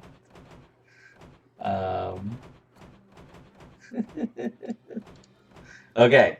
Chapter 3. A gentle torrent seeks the source of a dark corruption. Goal with this adventure, we're in the midst of the Barrens. This was scheduled to come with 20.4, or 20.4, which would have been the mini set for Barrens, the Wailing Caverns. So the release of this would have coincided with Wailing Caverns. In the end, if I remember correctly, Zyrella got delayed and also came out in 20.4. Oops, sorry. But this was supposed to be the like Wailing Caverns adventure. And we even thought about like maybe this could just be a dungeon run, like a Wailing Caverns dungeon run. We could have broken up the adventurers and into different fights and let people run through it, but ended up sticking with a more traditional kind of 8-fight structure that had been, the previous 12 book of quests, right? So let's jump in. Like I said, I don't have notes, but I'll try to pull out some stuff as we go. I am Hamul Ruin Archdruid of Thunder Bluff. I call you, brave adventurers, to seek out the oases that have appeared in the Barrens and find the source of this new life. Uncle Archdruid? Hi, yep, sorry to interrupt, but I, summoned a bunch of treants, and now we have a little problem. So, Guff, played by Fred Tatasciore. Fred's amazing. I mentioned last time, Fred plays Soldier 76, and Zeratul has voiced the Hulk and Drax on Marvel Animation. He's got a major character in all of our franchises. So happy to have him playing Guff. He just lives in every line with such complexity. And he also is one of these actors that does incredible creature voices. So a lot of our Murlocs, a lot of our beasts and demons, those are just Fred, making weird sounds with his mouth. Modest Moosey says, we need dungeon runs with DH and DK available. That would be awesome. Would be very cool to do that.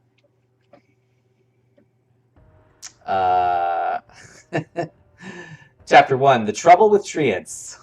Anyone like Star Trek? Classic Star Trek? Our boss is an angry treant. Things with Guff start off a bit rough. And the hero power is Nature's Grasp. Summon a 2/2 treant with Taunt. Not a hero power original to this adventure. Let's see here. So there are custom cards in this fight. Oh, here it is. Guff Trips. 8 mana, casts when drawn, gain +5 attack and armor, then Guff randomly attacks an enemy minion in its neighbor. And here he is, a literal bull in a china shop. Crashing.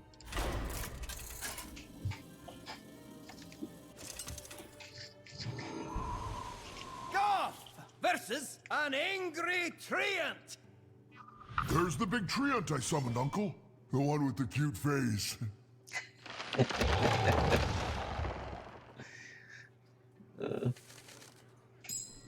Great. Get out of here. Living seed. Who do you think you are? Tame beast?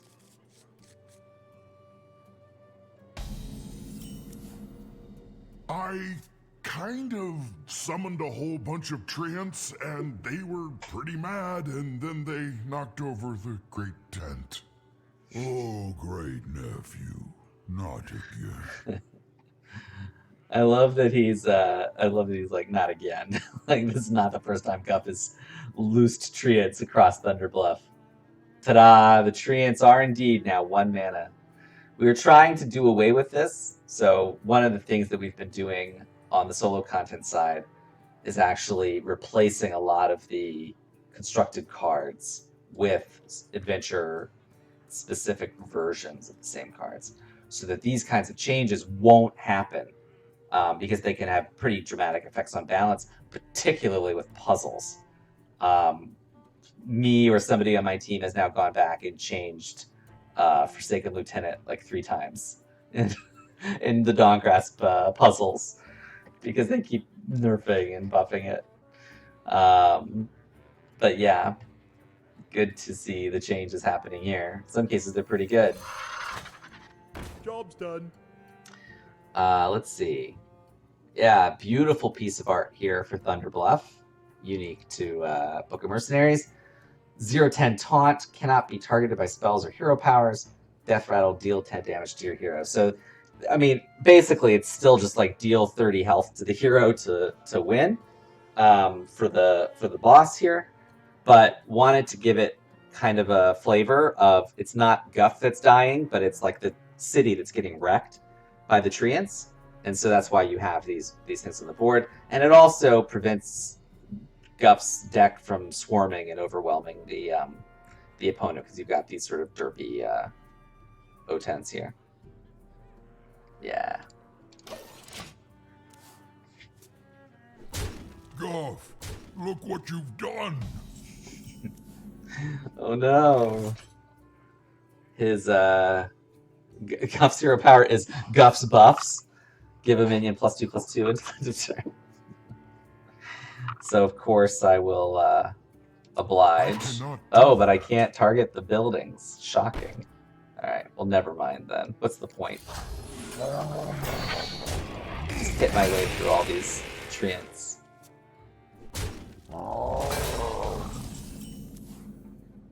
You have lost control of your treants. They are pummeling Thunder Bluff. Pummeling. Alright, summon some treants. Punch some faces. Punch trees, Minecraft style. Can do that.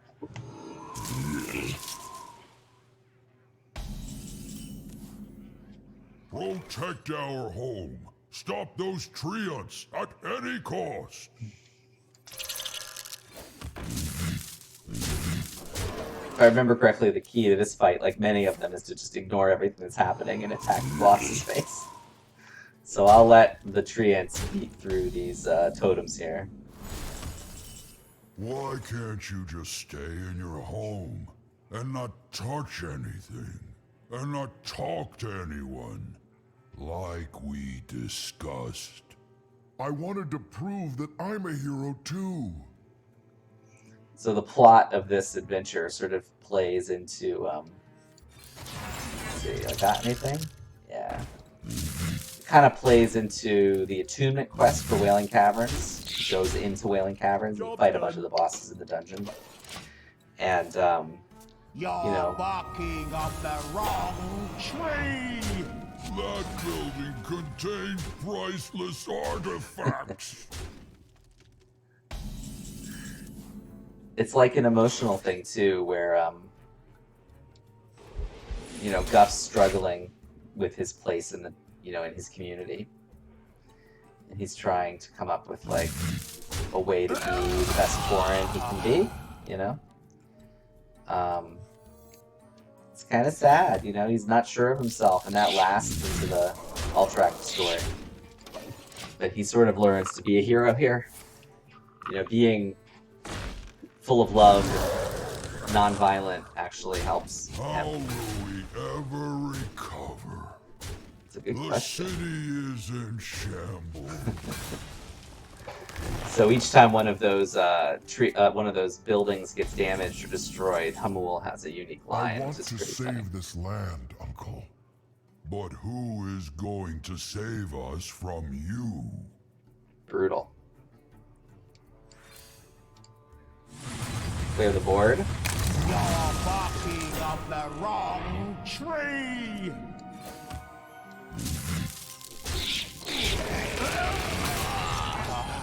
Poor Guff.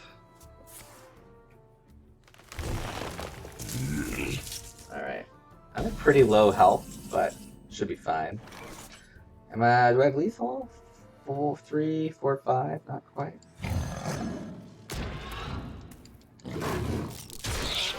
Not quite.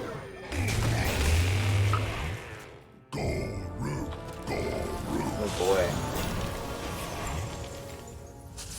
That card's not as good as it was when this shipped, so hopefully we're in fine shape.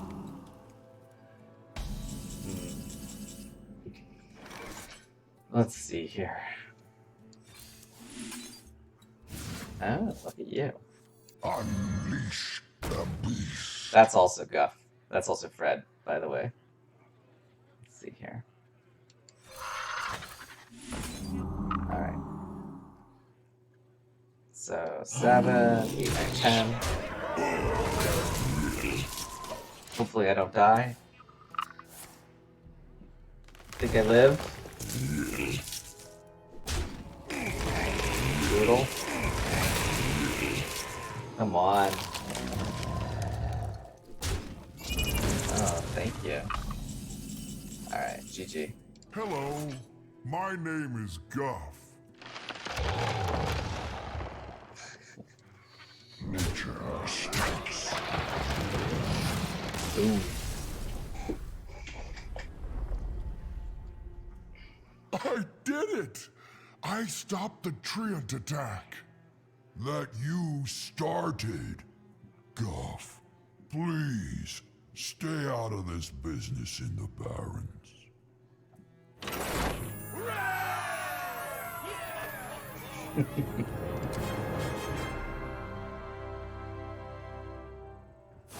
Uncle Hamul sure was mad, but I had to prove myself to him anyway. A mystery of nature was GG. right in front of me. I met up with my best friends in the Barrens at an oasis that had been mysteriously purified. My friends are the best. A while back, we fought a robot and met some dwarves and found a pretty shard of light. I knew they could help me in my quest. So there you go. Recap on Rukara's Book of Mercenaries adventure.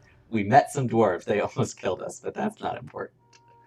And yes, the mysteriously purified oases in the Barrens is a key plot point for the attunement of Wailing Caverns in Classic WoW. So playing closely into that story, here our boss is Vapos.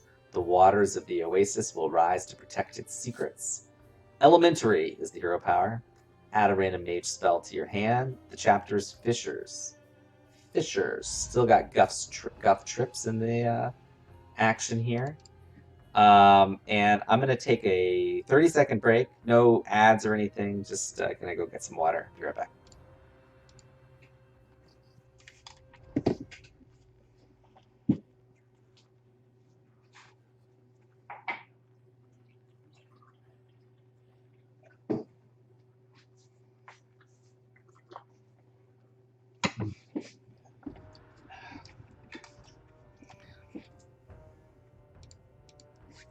See, that was fast. I am back. Let's jam.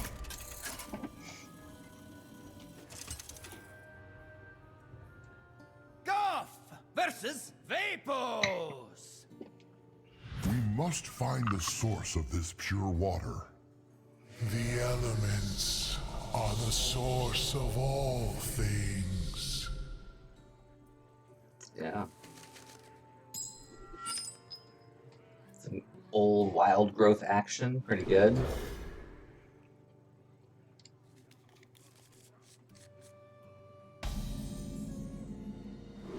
Alright, so all our friends are back. We've got Brucon, Rokara, Tamsin, and Dawngrasp. Does anyone have requests on who should be our hero skin, our hero power? We try to make, thematically, each hero power is supposed to be in line with what the character would do. And then also, you get unique dialogue throughout the whole fight, depending on which character you take. So it kind of gives some replay value to it. You could play through it 4 times and hear 4 completely different conversations. It's pretty fun. Dawngrasp. Dawngrasp has a very good hero power. It's very funny. People always feel like one is much better than the others, or that one is much worse than the others. But the fact is, we test to make sure that you can beat it with all of them. Dawngrasp it is. Yeah, they're good together. Hey, Guff, do you like ice in your drink? 3 fishers left to explore. This is tech, I think, from, and it might be as far back as like the minecart chase in League of Explorers, but I remember seeing it a lot in Trial by Fellfire and really enjoying those fights where there's these like alternate win conditions. So it's good to shake that up sometimes and not just have it be everything is you punching somebody. So here you don't fight Vapos, you explore the 3 fishers. But of course the 3 fishers each have 10 health. So it's kind of like, well, you're still dealing 30 to the boss. But here you go. Bubbling Fisher, can't attack, Death Rattle, Advanced Fight. The Advanced Fight tech is Book of Heroes. That was Valerie Chu's innovation. Plays a lot of, serves a lot of purposes in Book of Heroes.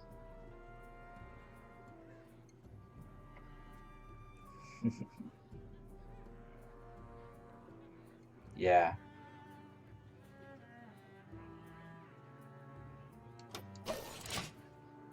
Whimsical, that's deep. I'm flattered you're quoting that.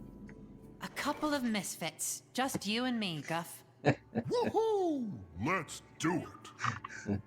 I wonder what pair from literature or film Guff and Dawngrasp kind of take on.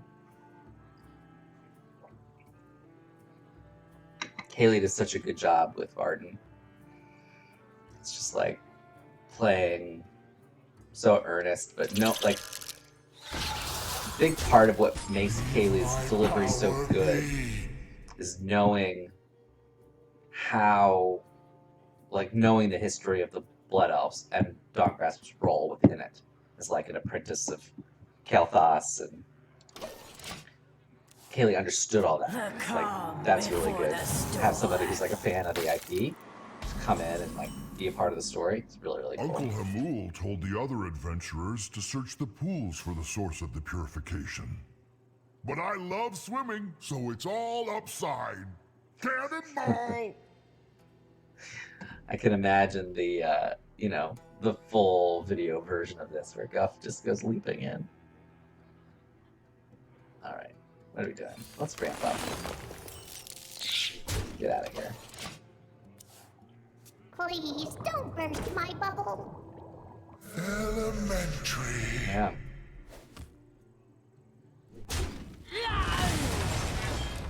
Yeah, whimsical. I mean, you know. Ooh, this is good. We you know, I've been fortunate to have a lot of friends in my life from very different backgrounds with different life experiences, and getting to listen to them and understanding what, you know, how they feel, how they live their lives, gives me perspective in my writing. It's Like always my been new that way. sculpture? Well, I made a mistake here. Sequenced that pretty badly. Whoops. This power is ecstasy. Okay. I think we're gonna advance a fight here. I am the sentry of this land. Flee or die. Is there a third option? Oh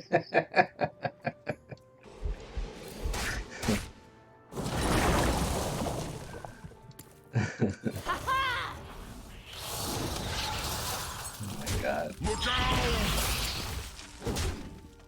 Nature strikes. Just gonna try to push through here.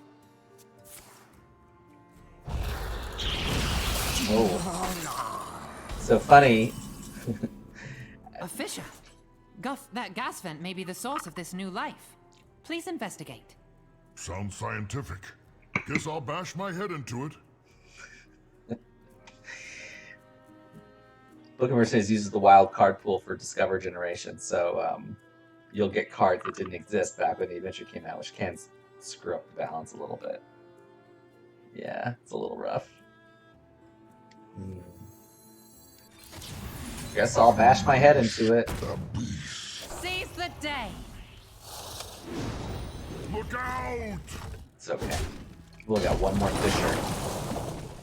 I tend to think that minions are just a little easier to hit than bosses. Oh no!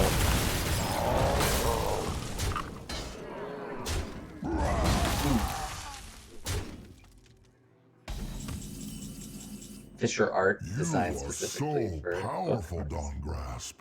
How did you get so strong? Years of study. I have analyzed that your strength comes naturally from your innocent heart. Not so innocent. One time, I stepped barehoof on a thorn bush and did not apologize to the thorn bush. If I remember correctly, that line was part of like the original character kind of description of Guff. That he's like, that's his way. If you can understand that part of Guff, the like, someone slaps you in the face and you ask them if their hand's okay. It's like, that's Guff. Whoa! Thanks, Buffs.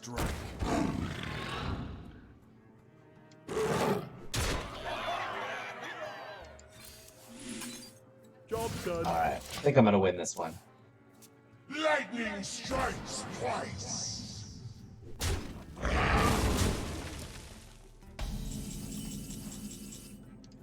Whoopsies. I will drag you down. The Guff emotes are always You are not very funny. I will drag That was you fun. down. We did it. Yeah. The shard. It's another shard of Naru. It appears the shards of fractured Naru are returning life to this barren land. I know where we must go next.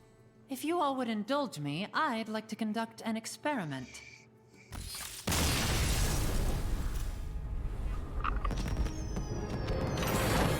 So that's funny. I actually had forgotten about that. But originally, in the original script, the first several fights of Guff here were done similarly to Rokara, where you pick up the heroes along the way. And Dawngrasp was going to be first, so that line where they're like, I have an idea, let's investigate this. That's like intended to be their line, and only their line, and like not the other characters. because it was originally going to be just the two of them, and then pick the others up along the way. But then I think what happened was, like, by the time we'd sort of figured out the hero power mechanic, choose your hero power, suddenly it was like, let's just have all of them and all of them. It's easier. Yeah, Druid of the Clock. Druid of the Clock got buffed. Pretty good. Excited for the future. Let us hurry to Lushwater Oasis. If my hypothesis is correct, other shards will be nearby. Kolkar's centaurs run rampant in Lushwater, and they detest the Horde. This trip will be very dangerous. I know Lushwater like the back of my hoof. You say danger, I say fun. Actually, now that I think about it, I think that Dawngrasp line is in every single version. That's part of the outro, that they just have that line, and it leads into this. So, retaining that one from the original version that I mentioned. Alright, part 3 of Kodo and Kolkar. Barak Kodobane. Dawngrasp's theory leads the party to another Baron's Oasis. Pretty good hero power. Draw 1, 2, and 3 cost spell. Barak Kodobane turned out to be a pretty good legendary, if I'm not mistaken. And, yeah, if I remember, this fight got... some cards got buffed, and then the fight was too hard, so we went back and nerfed the fight. So hopefully we can win here. Goff versus Barak! Death to the Horde! Yeah, there's fewer Or minions. maybe we could hang out With no death.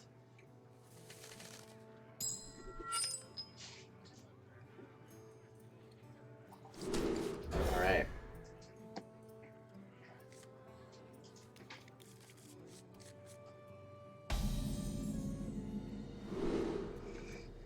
Who this time? Let's do some Rokara.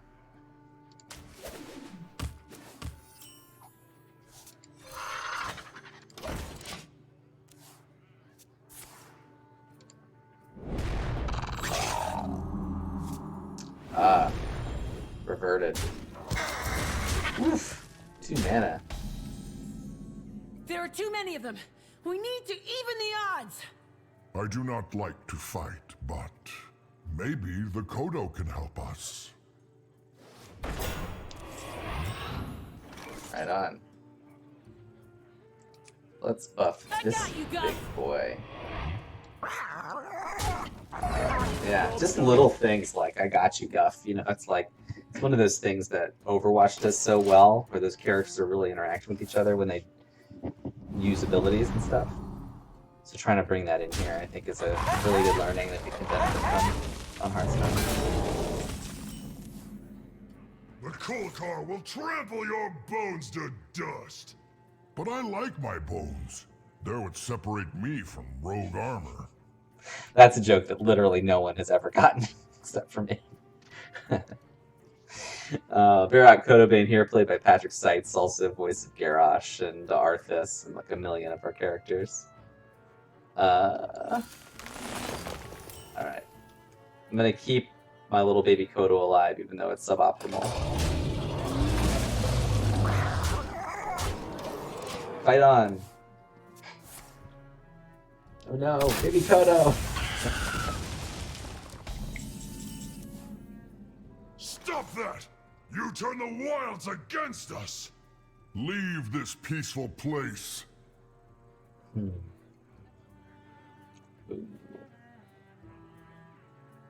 Summon a copy of Funny Mini? Good. Oof.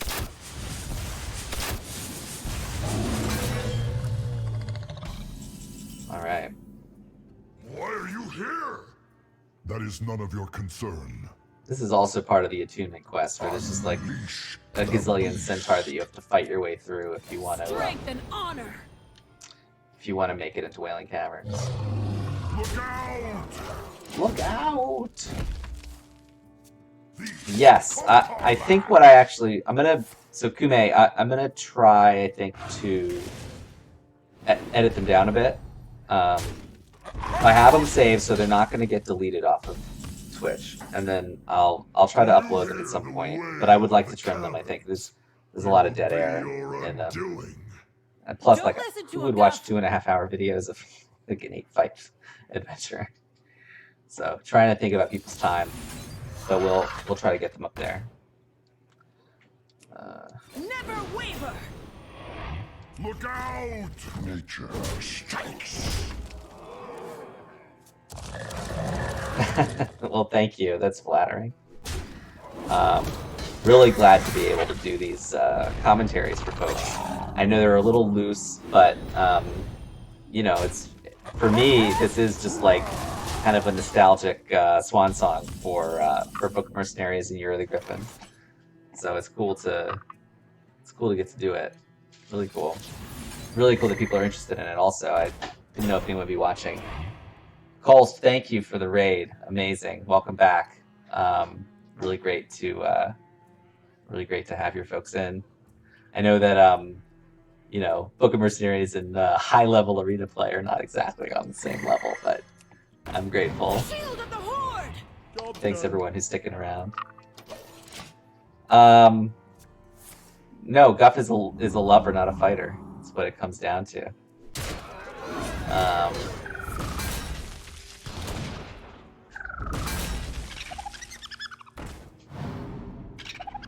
Thank you. Yeah, we tried to keep the characters as you know, cool and unique as possible to make them distinct from one another and from other Great job, Guff. heroes from Warcraft. Stand for hatred, and neither will I. Yeah. I think what I want to do. We're being attacked. Play this guy. See what happens here. He's pretty good in a fight. The way I describe him is like he's, you know, he's very tolerant, but if you're intolerant, he'll rip your arms off. I think we could all be a little more like that.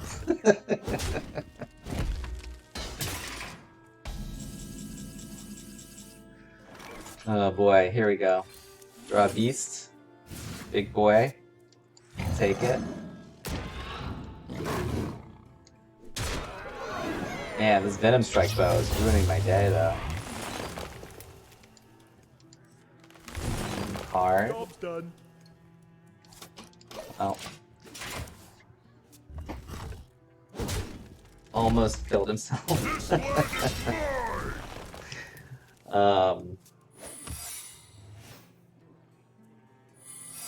Yeah.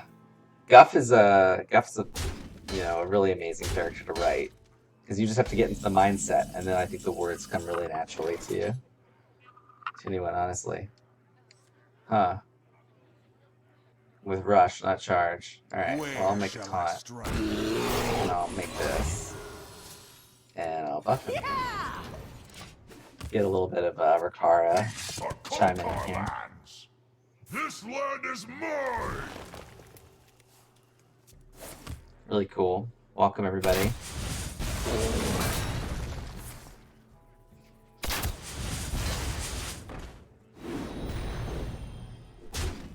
Hopefully this fight ends soon. Here we go. Splat him. Get him.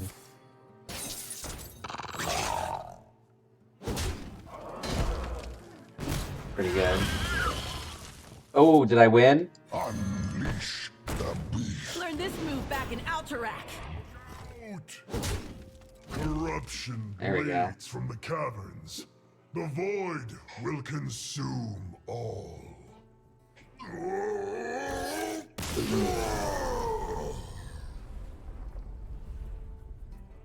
The Wailing Caverns are close by. They say strange creatures live inside. I cannot wait to meet them. Save file. I tried to get into Guff's mindset once. A week later, I was living in a cardboard box with 3 squirrels and a lizard. Not the best call. Or was it? Think about that. My goal in life is to... Well, I'll save that joke for for when we get to the card. Should be right this here. was my chance to prove myself. Outside Wailing Caverns, that troll Kazakus was waiting for us. Why does that guy always show up out of nowhere at the strangest times?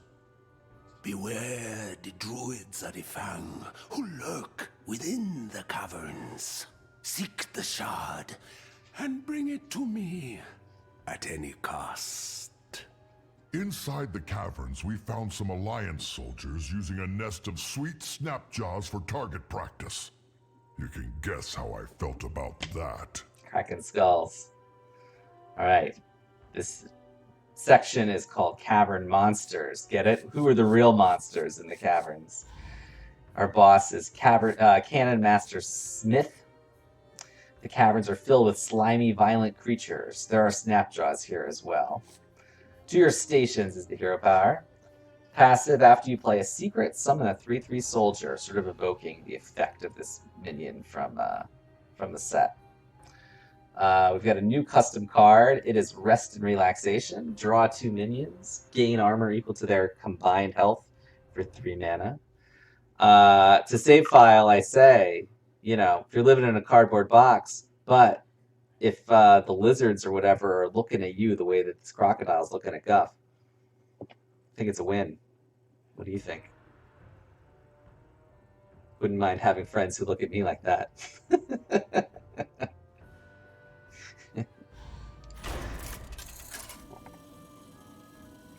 As I mentioned at the start of this, so we were planning to do just Cyrella, but we got through it pretty quick, so we dove into Guff as well. I don't have notes prepared for this, so my info on casting and stuff is probably not going to be here. Leave those wee turtles alone. Leave those wee turtles alone. Wee turtles, you know, name the reference. Okay, should I keep Kresh? Probably. Was that pose after Guff's cannonball? I guess. In my mind, it's like, I think it's a different Oasis. I think that's the one outside Wailing Caverns where it's a little cleaner. He jumps in and he's like, time for some R&R. Hanging out with my turtle and alligator friends. Crocolisk friends. Yeah. That art came back and everybody on the team was just like, what? Oh no, he's hot.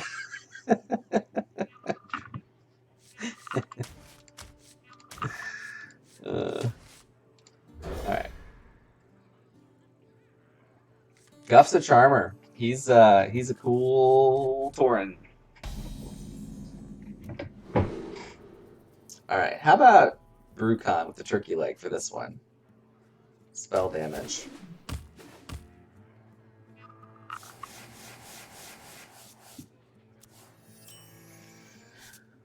Alright. That's a lot of spell damage. I don't know how much spell damage there is in the deck, though. How many, like, damaging spells? Ooh. Be gone, vile horde wretches! This doesn't concern you. New card. Snapjaws are under my protection. The wee turtles are on our side. Suddenly, Snapjaw cast been drawn. Summon a 2/3 Snapjaw with Divine Shield. It attacks immediately. Pretty spicy.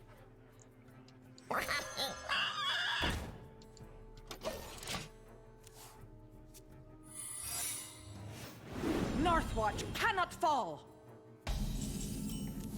Some Scottish. Alright.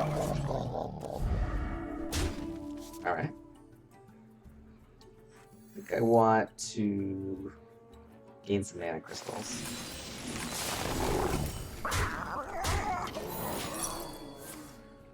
Aha, goodbye, little Coda. Right.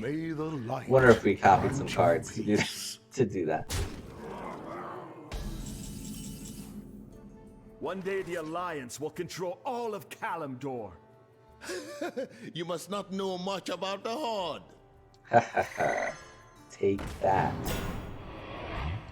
Ah, the great outdoors. Blast this guy. Oh, deal 2 damage. Pretty unhinged laugh from Brucon there. Uh-oh.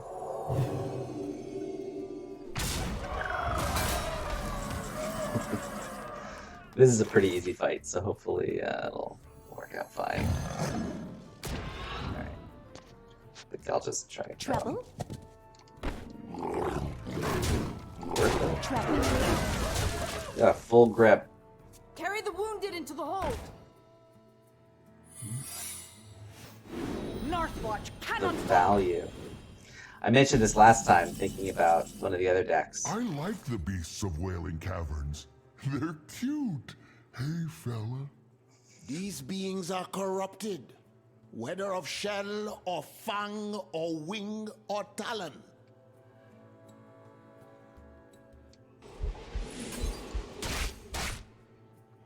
I think I can just win, right?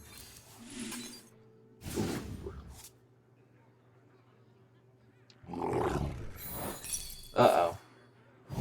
Oh no. What have I done? Let's see if I can win quickly. Yeah, that was a good laugh, right? Oh no, I'm dead. Rest in peace, little guys. Ooh, and now he's gonna gain life too. Oof. Okay, Brucon, where's your old hero power? Oh no. Okay. Alright, I feel like I have to get rid of this guy. I feel like I also punted at one point when I had swipe and didn't use the hero power. Oh boy. Reinforcements incoming!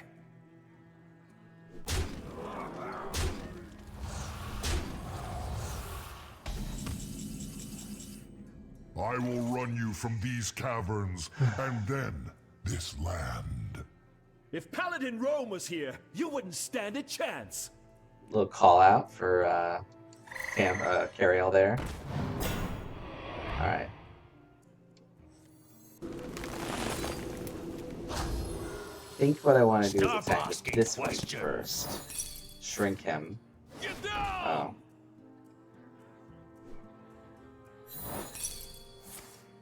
Yeah. It is a pretty easy fight. Not this guy. Okay. Phew. Let's see here. Call the lightning. I guess I should deal with this guy. Those ones are gonna be annoying. Don't worry, loves. Alright, good night, Whimsical. Thanks for joining us. It's late. Catch up with the rest of the vlog when you wake up in the morning. A couple more nights until expansion release. I'm counting the days too. Is everyone doing their pattern of saving quests and dusting and preparing all their stuff? Ah, the great outdoors. I'm losing this actually. Let's see.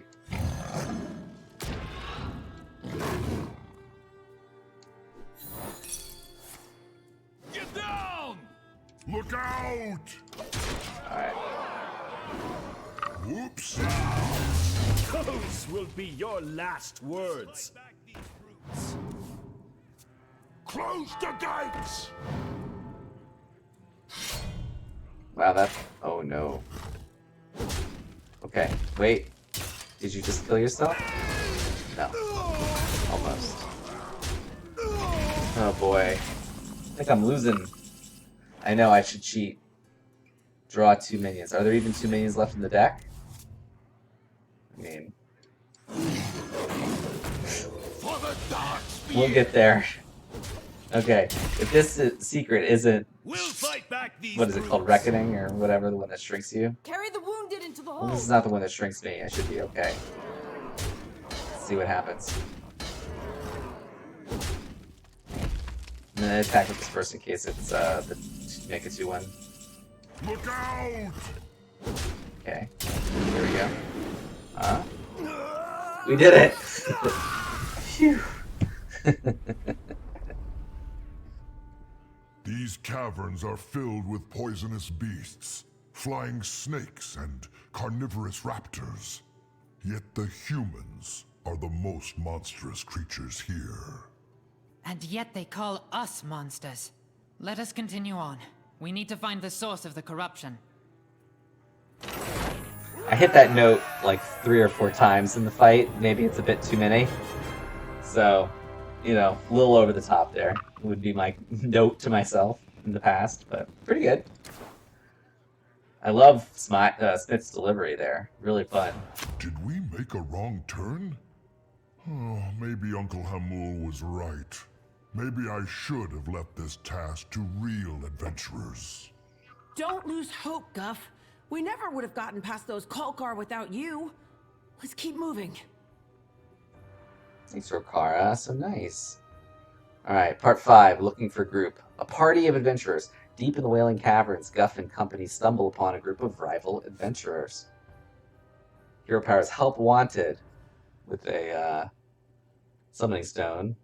Summon 2/2 adventurers with random bonus effects. There was an adventurer sub-mechanic in Wailing Caverns mini set that I actually got to reveal as part of a video, my first video with Hearthstone, showing off the cards that use these characters. The art for these characters is really amazing. It was just one panoramic view of all of them in the Wailing Caverns fighting, and it was such a cool single image that got chopped up into these minions, these adventure minions, and a bunch of our like big actors played them too. It's kind of cool. Okay, let's jump in. It's pretty great to see the like way that our marketing and the card set and the solo content can all kind of be in conversation with each other. We do not want to fight. We are just passing through. The treasure in this cavern is ours. Uh-oh. We're nerfed, too. No more lightning bloom.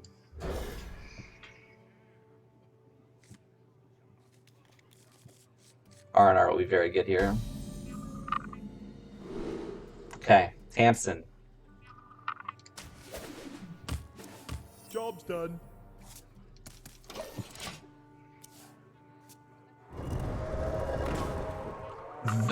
Much more fair lackeys the adventurers are. Yeah.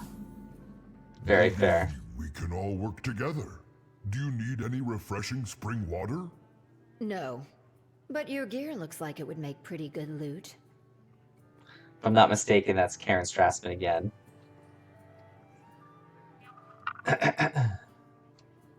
Okay, gain some armor. Hopefully they don't play too many adventurers.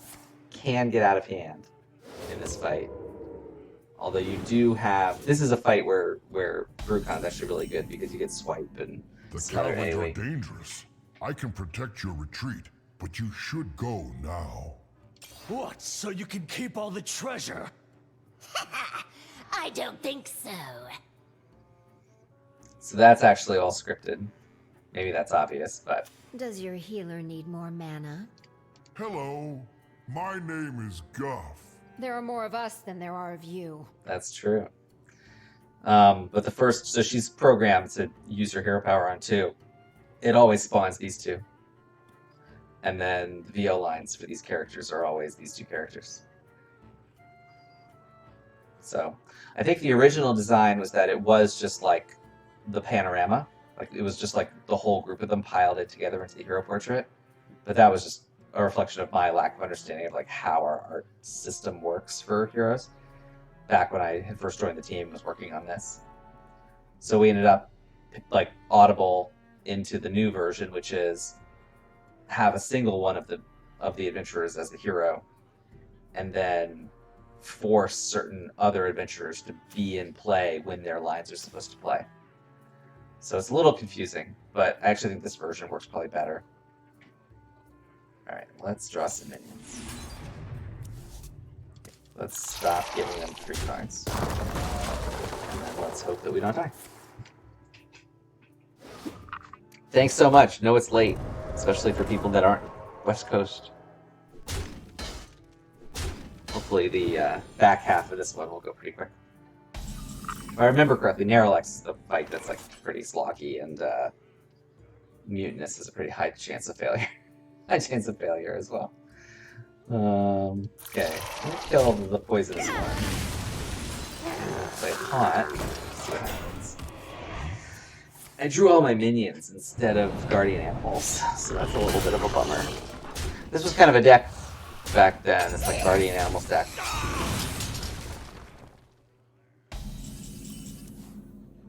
Why do you hesitate, cowman? I do not know. Sometimes I wonder, what am I even good for? Guff, you're so sad.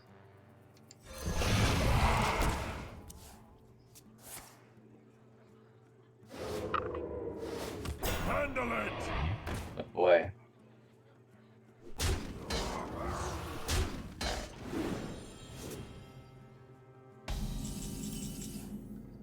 You're 8 feet tall. Wild beasts obey your commands.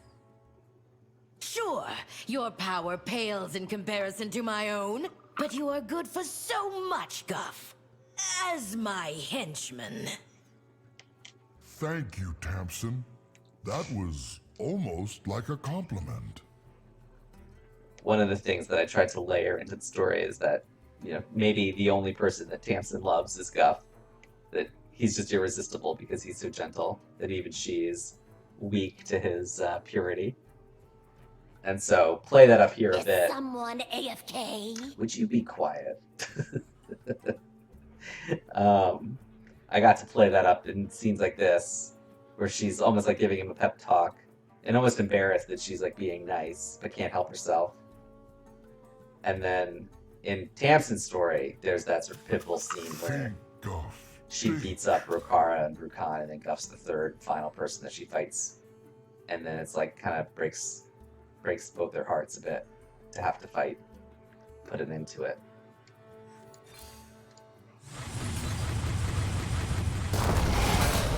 But this is setting that up, right? Like, that's kind of important to think about, that like all these major beats were already planned before the writing of the script, so that we could layer them in, give more, you know, just give more.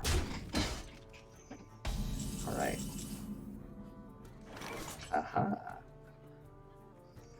Let's do this.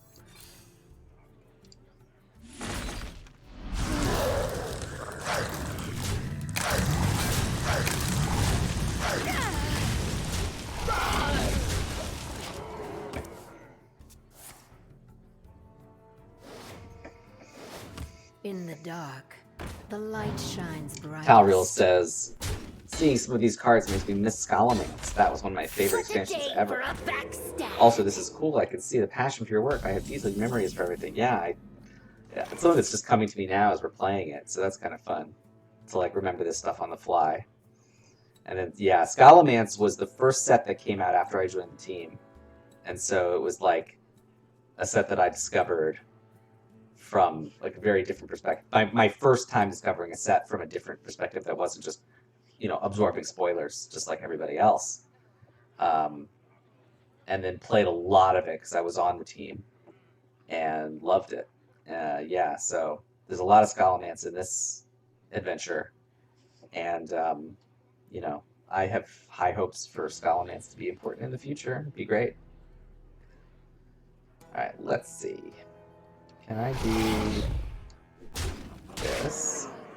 Let's draw a beast.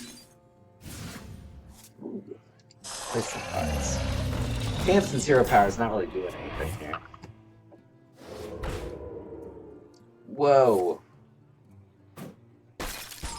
I needed him. Squelch Minions feature?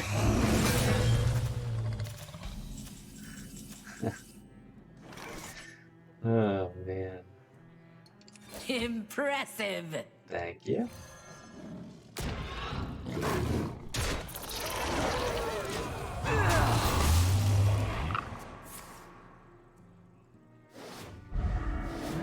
I'll be your field guide.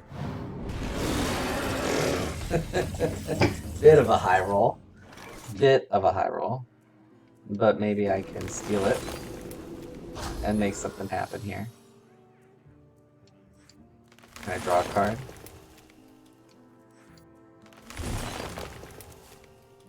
Okay.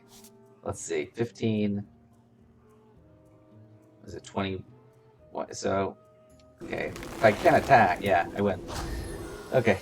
I didn't know if I was going to get to attack. It's all good. That was fun! There are more of us than there are of you. You're dead, though.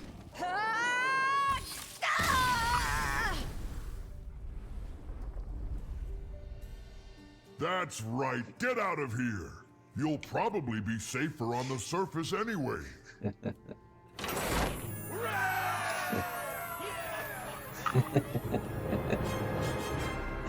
I just like hearing the lines. It's funny. We are the druids of the Fang. You don't belong here. You're druids? I'm a druid. Maybe you can help us. We're searching Wailing Caverns for a shard of Naru. Guff, wait! Get away from her! Uh-oh. Alright. Challenge 6. Fang Lords.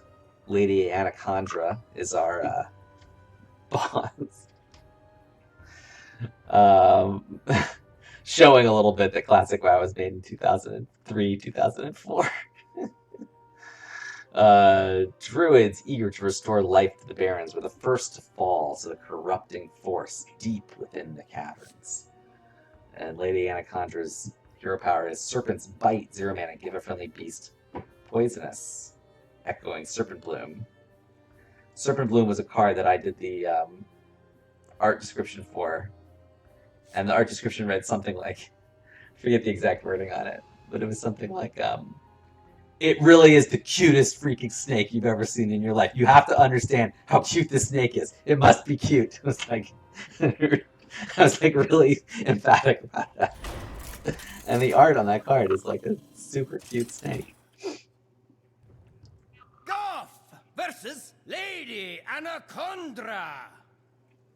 We want to stop the corruption of nature. Impossible!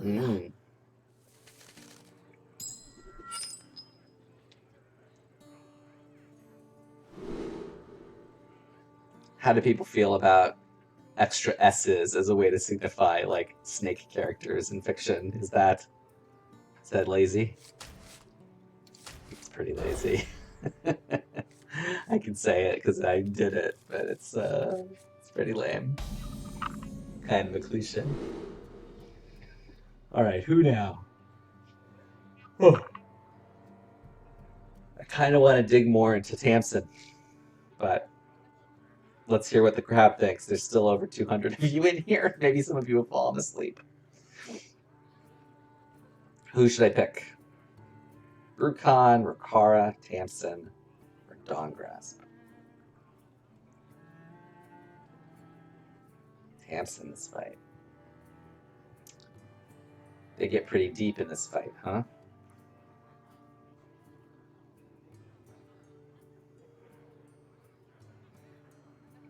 Save file, that's clever. I like that. I had an old theater teacher who used to give me the direction. I remember one time I was like a character in a bar, flagon in hand, delivering lines. And her direction was, this was like 30 years ago, I still remember it. She said, "Don't be drunk, just be drinking." It's like, okay. It's good. Tamsin, is this when she calls him funnel cake? Job's done. This is the weakest of hero powers, I think. You ramp, so like, what's the point of this, you know? This arid land was once verdant and pure, the jewel of the continent. It didn't keep the imp power because the imp power had been the best in Rukara's project, so I didn't want to have her always. I didn't want it to always be like the same character as the best. Impressive. It's pretty good though. 5 mana,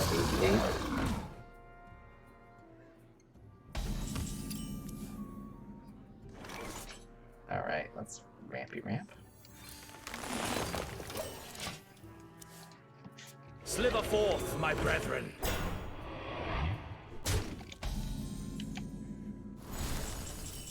Our leader Naralax, sought to restore the Barrens to its former beauty with the power of the Emerald Dream. But that dream became a nightmare. You are not nice. Our fangs are sharp. Oh, yeah. Alright, let's see here. Let's go 2 mana crystals. We'll ramp one more time. We'll just jump to 10. Play the 8-drop.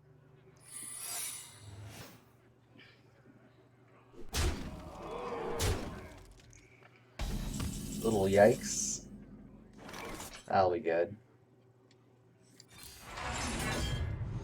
The might of Dalaran has arrived. Whoa. Sweet. Watch out, cowman! Job done. Alright, we did it. Snakes. It has to be snakes. The 7/7 now has poisonous. That's good. Snakes. It had to be snakes. I found this shard of which you speak.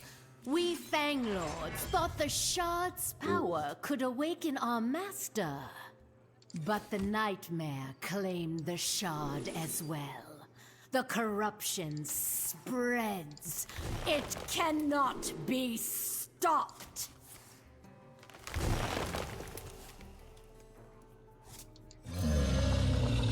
Behold! Uh-oh. A lot of poisonous. Obviously, this was a top-down reptile deck. So all of her cards are these, like, snakes and lizards and, you know, poisonous monsters and stuff. Man, she's going all in on the VO there. Okay. So what's happening? How do I buff this guy? That's the real question. I don't have any spells. That's the real problem.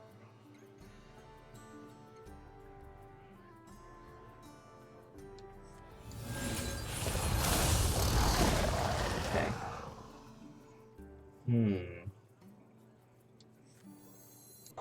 Just gonna take the L here. Boom, boom, boom. Let's go all out. Can I spike this? No? Never? Brutal. Alright, let's see if I can survive a little longer here. Quite a bit of damage coming in. That's not Sliver optimal. forth, my brethren.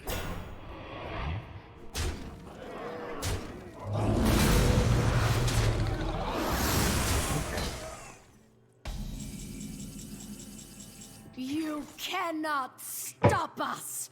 You will all die in these caverns! I have one question for you, Snake. Who does your wardrobe? Most impressive! Some real Samson dialogue there. Snakes for everyone. Yeah, it's pretty good. Didn't know. Oh no. Alright, let's see if I've drawn all my minions. Yep. That's so bad. Job done.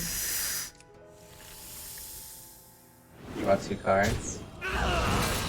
Oh, yeah. Oh, interesting. So now I'm remembering for the first time. So the original way you play this deck, like the way you're supposed to play these couple of fights, this is true in this fight and the next one, Mutinous, is you're supposed to like basically ramp and draw through your whole deck, get all your minions into your hand, shrink them, and then That one play might survival. tip the scales. Yeah.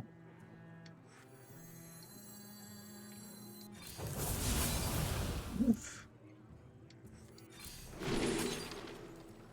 That's kind of cool.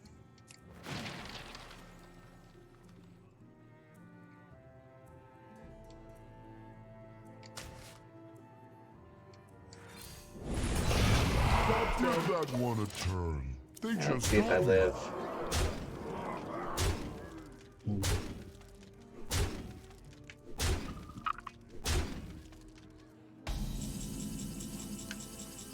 Alright, so this won't work, right?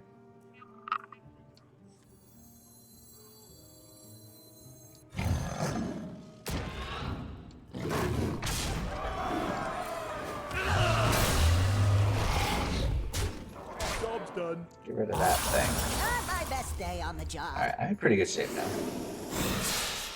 I mean, if I hold it up, Zeddy, nice to see you. Hope you're doing well. Hope you're getting some sleep in anticipation of the release of 26. I don't think Festival of Legends is going to encourage a lot of sleep. Thanks for the raid earlier, that was awesome. Alright. Hey! Spoilers! Spoilers! Thank you, Elite. Happy Easter to you. Happy Passover for those who celebrate.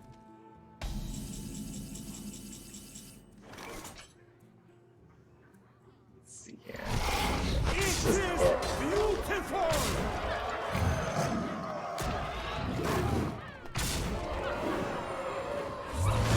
Sounds a little Sigma. It is beautiful.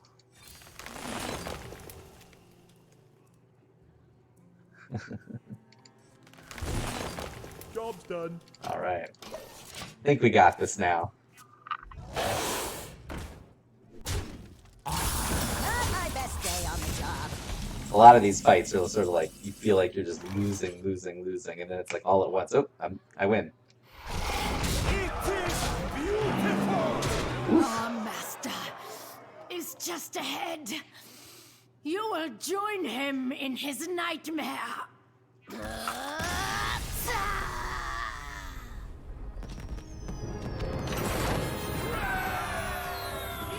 Did it. GG. The shard is just ahead. It seems to be the source of the corruption. Stand with me, everyone. I can stop it. I know I can.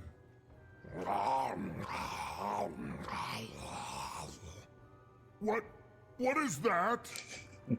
Not so sure of himself. It's interesting. I wonder if some of the other hero powers give him a bit better of a pep talk than Tamsin does there, because he seems very confident now. Part of the goal of that fight is that, like, after the encounters he's been having in the caverns, he's building up this confidence. He was unsure of himself, kind of lost in the caverns. That is a plot point, because I used to always get lost wandering around Wailing Caverns when I was, like, just playing WoW for the first time. I still do sometimes get lost in there. But he's supposed to, like, be really unsure if he's doing the right thing, and then he figures it out and gets that confidence. So Tamsin didn't really do a good job of boosting him, but I think the other ones do a bit better. So okay, this is part 7, the Devourer, Mutanus. In isolated ecosystems, unexpected species may rise to the status of apex predator. I don't know what the origin of Mutanus was in WoW, although he certainly evokes a golem-like quality, right? This albino murloc lurking in a subterranean pool in a cavern, you know, feels like Gollum's role in The Hobbit. But here he's just this enormous, pale murloc that consumes all. The final boss of Wailing Caverns. We put in a little extra twist in Fight 8 here.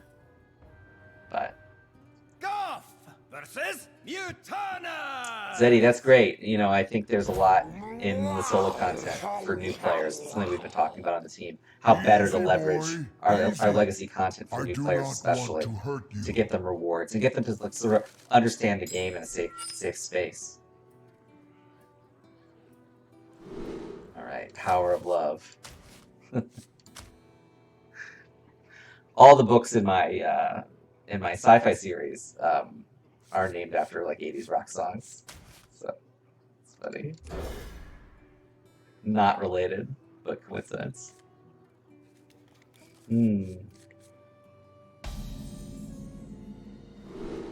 Alright. Who now? For Mutanus, I think it's Rokara or Dawngrasp.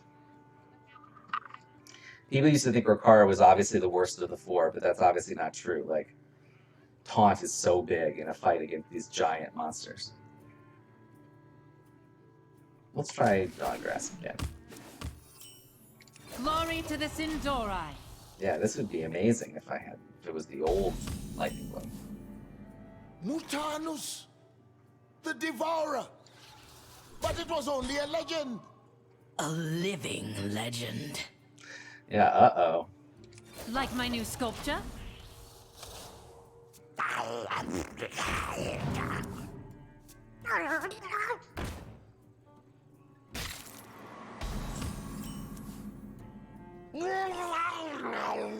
Furious for gurgles. Stay back!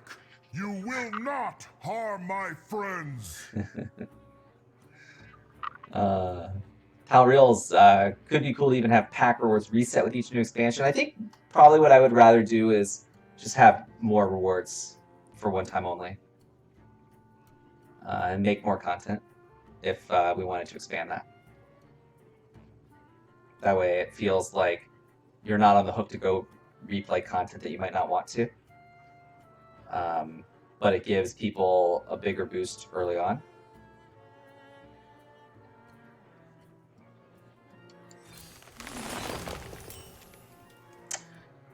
Jared, hey Matt, quick question. What's the future of Classic mode look like? Classic mode, in my mind, is similar to like Classic WoW, where it serves this really important like historical purpose, you know?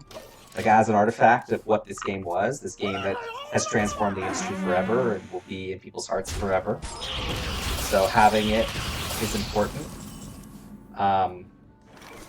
The current population of the mode is really, really low. Has been basically since a few months after launch. So probably not the best use of that real estate within the game. So we're thinking about different things to do with it. Hopefully, you know, you'll hear more about our plans soon. I'm really hopeful that we can make Classic great, make modes within Hearthstone great. So stuff we're thinking about.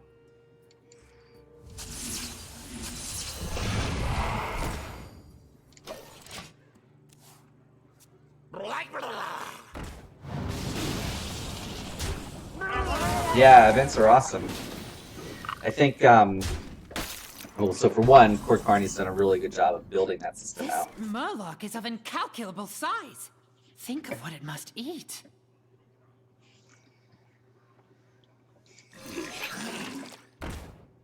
Seize the day. And it is a good way to, like, get more rewards in. You know, originally, this is sort of like one of the things that I'm kind of bummed about, is that originally we had this great budget for rewards for events when we did the revamp with the Tavern Pass. But people felt like the rewards were not there on the pass. So a lot of the resources that we'd intended, you know, we divided it evenly between events and the pass so that people could, you know, have fun in events and get lots of rewards in both events and the pass. People seem to prefer more rewards in the pass. So a lot of the stuff that was going to be part of events kind of went to the pass. But now we're finding new ways to give people cool stuff, whether that's like signature cards or class packs or hero skins. So now we're getting to do both, which is great. Uh-oh. This fight might be hard because this has changed. Uh-oh. Am I just dead if I pass here? Probably. Alright, well then let's do this. Oh, wait a second. What oh no. Yeah, I'm just... I punted. Sorry, folks.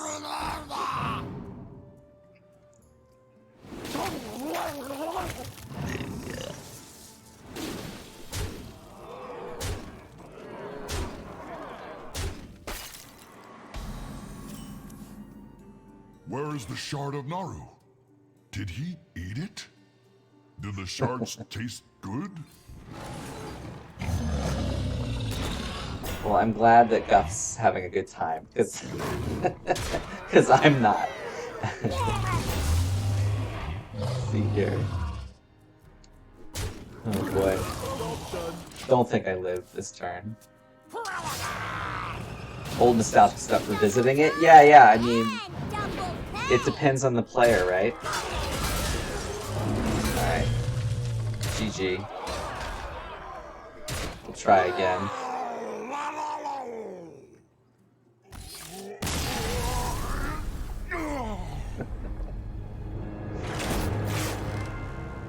Who should I play now? Maybe Rokara?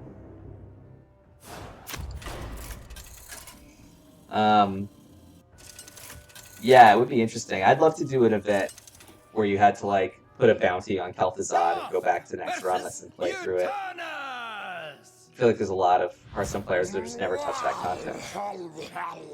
Would love to make the old adventures more affordable and available. I do not want to hurt you.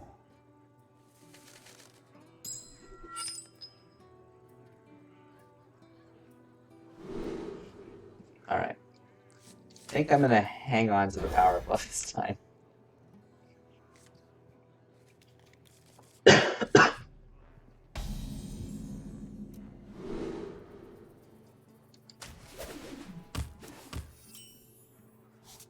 Yeah. These being nerfed are a big deal. This and the alignment. The Devourer! But it was only a legend! A living legend. I think it's in the cards that you just, gotta find the right opportunity for that kind of thing.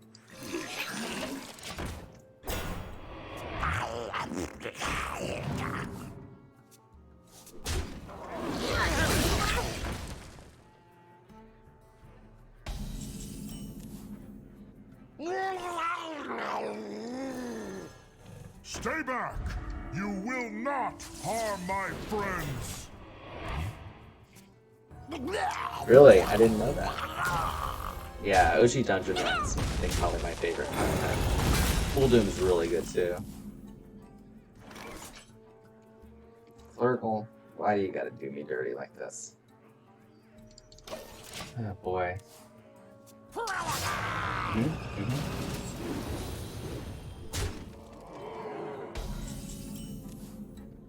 Come on, everyone. We can do this. For the Horde! Oh, boy. I don't know how to survive all that stuff. It's kind of brutal. A Wreck-It Ralph? Yeah. He's kind of like, it's a bit of Lenny from Mice and Men.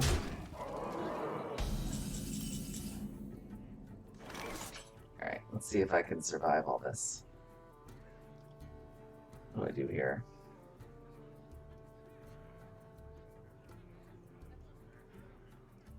I think I probably crashed into this guy. That's pretty good. Steal this guy. Put him here. And then I think I can afford to ramp. Yeah.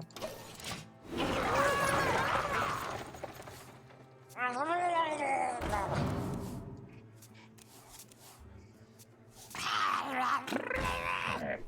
Please let me live. Where is the shard of Naru? Did he eat it? Do the shards taste good? Okay, that's pretty good. That might not have been the best pick there, but I impulse bought it.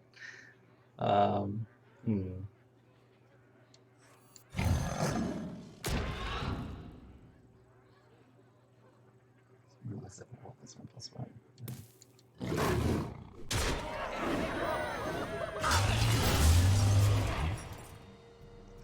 And then I think what I'll do is just, I got you, Guff. okay, just buff it.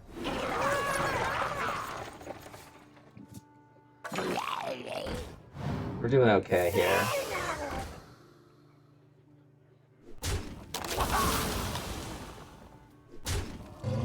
I'd love it if he would play something big so I could smash into it.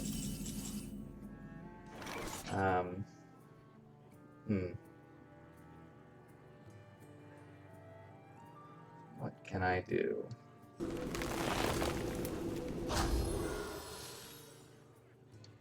Yeah, see, the problem is just that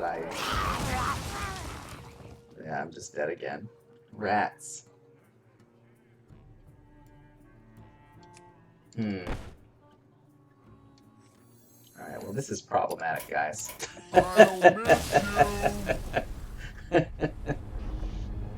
I'll get it. Not having alignment or the blooms is pretty brutal. Yeah, rats. Goff versus Mutana. Maybe Brukan will save me. I actually think Rokara is probably the best, but easy, boy. Or Dongrass. Easy. I do not want to hurt you.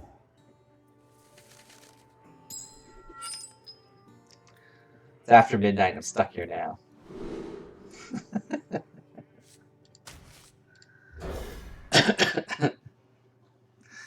We're keeping hope alive. Gosh, and the auto, it just forces you to have the lightning bloom. It's really bad. Okay. Do some pinging.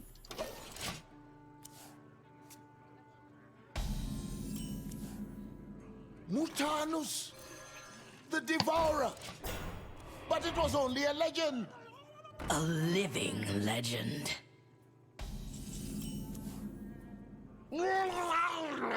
Yeah, like this card's really good with alignment. Stay back! But... You will not harm my friends.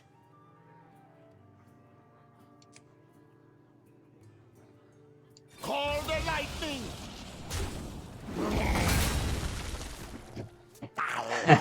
When we see a Hearthstone movie now that Mario movie just hit the cinemas, that'd be pretty good. I'd love to see a Hearthstone movie. What would it be? That's the real question. Alright, I'm gonna clear you out. Age before beauty. Uh-oh.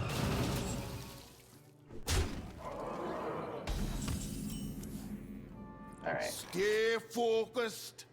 No mistakes. I think I'm gonna ramp. Fight with all your heart. And hope for the best here.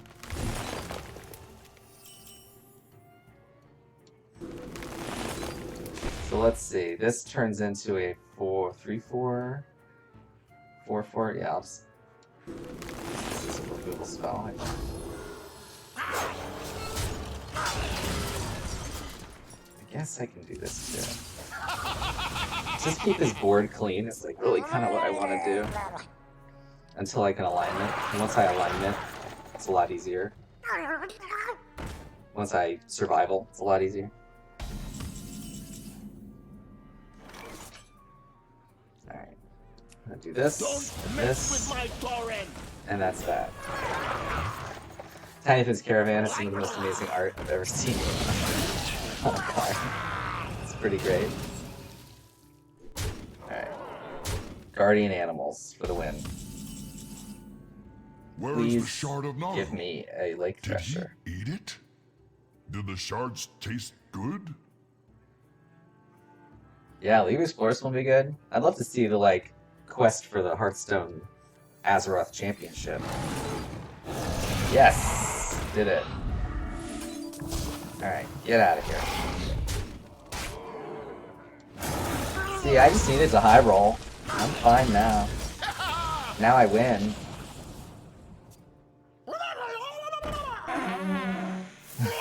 Thrall Chris Pratt? Yeah, that'd be great. League of Explorers film.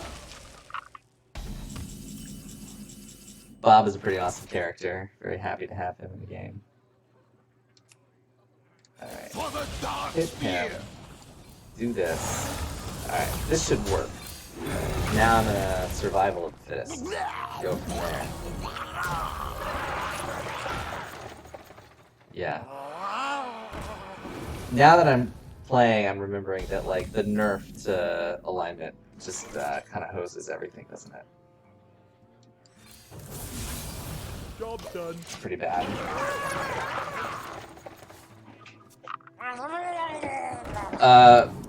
Magma, tell me why. Dying to know.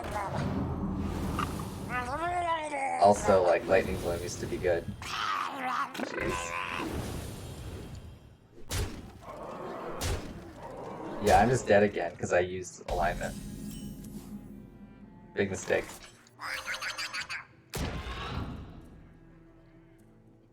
Okay, so I think what I want to do is kill those guys. And then do I want to do this, or do I want to do this?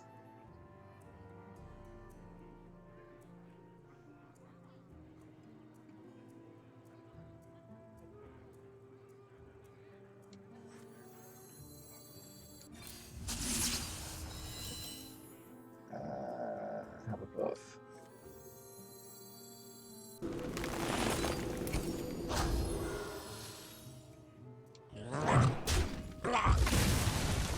Okay, okay. I had to be quiet to think that through, but I think I'm okay now.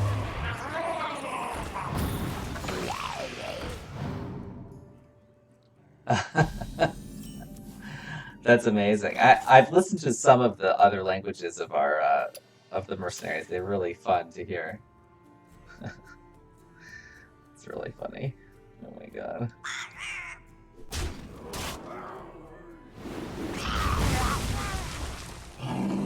Hit him. How about some armor?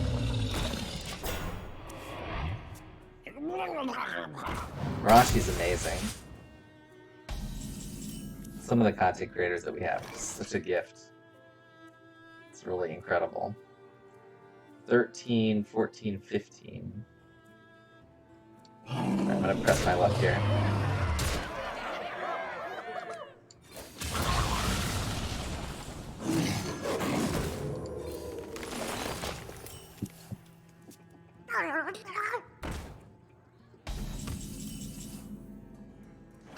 Alright, see? Third time's the charm. Your victory is irrelevant. Now you will never wake. Alright.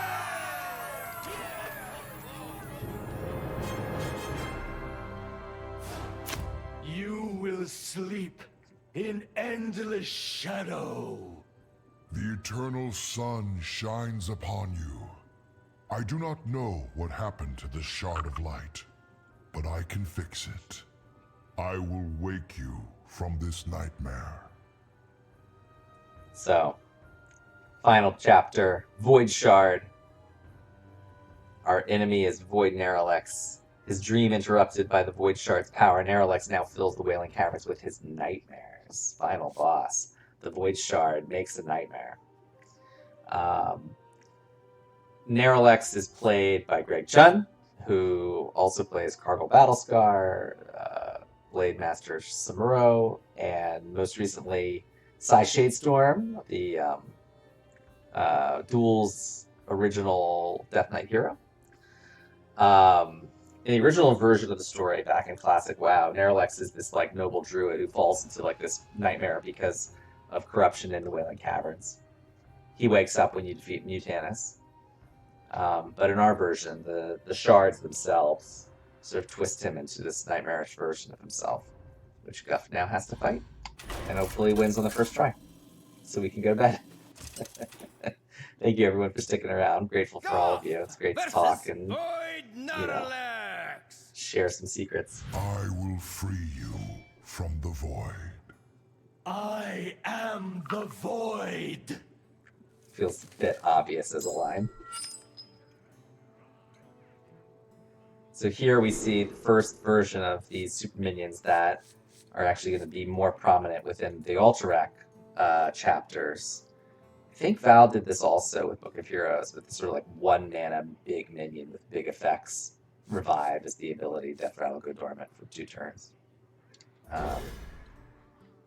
But yeah, what it does is it makes it a little less consistent when you get these big heroes, but over the course of the whole fight, you do get to experience them all. These old bones know a storm's coming. And so your power grows over the course of the fight, and by the end of the fight, you'll have all of them in play, and it'll feel like your whole team is like allied against this single mission. Also got massive health pool. Alright, that's a reference. Do we know that's a reference to? Sleep now. Hey, Cryoval. Sleep now. Shadows creep across the land.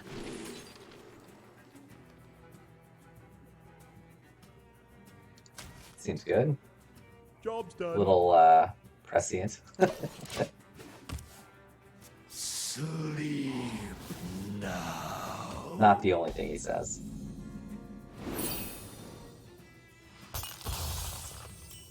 There is no light here. Car's got Rush, pretty good. Hello, my name is Still being super friendly. You cannot escape the void. I'm not too young to fight. I'll probably just bash, even though. We wrote this, like, I guess I wrote this big long speech for Narlex to give. It's chopped up over like 7 or 8 turns. The dragons will burn this world to ash. But the idea is that Narlex's dream was this vision of the whole story. So you get it. I mean, like, it is literally the entire plot of Book of Mercenaries just gets narrated here Behold your as this, like, prediction. But if you listen to it, like, you hear the whole story. Feed on this world. Or, like, key parts of it.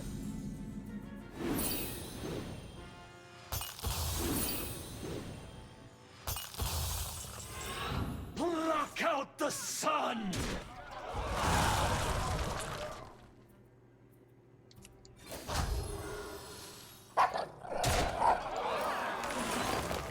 He just makes these 4-1s every turn, so it's probably better to just let him, like, let me deal face damage and let him kill my guys.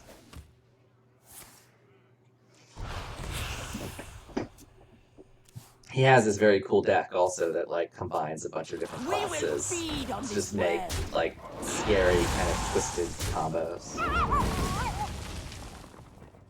Corruption, dragons, removal. It's supposed to pad the fight out. Like, he has a bunch of removal spells. You are alone. You will die alone. You are wrong. I have something the Void can never claim. My friends. Yeah, Guff. Guff's buffs is back and more powerful than ever. Hey, hey. Sleep now. So it's Dark City is the reference. Feet of strength. Arms of strength. Friends? Your friends have killed kin. They will kill again. So do not listen to him, Goff. They have killed kin. That's Brucon. They will kill again. That's Damson.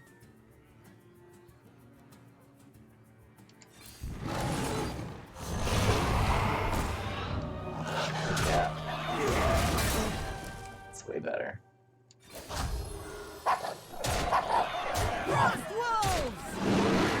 Let's go face.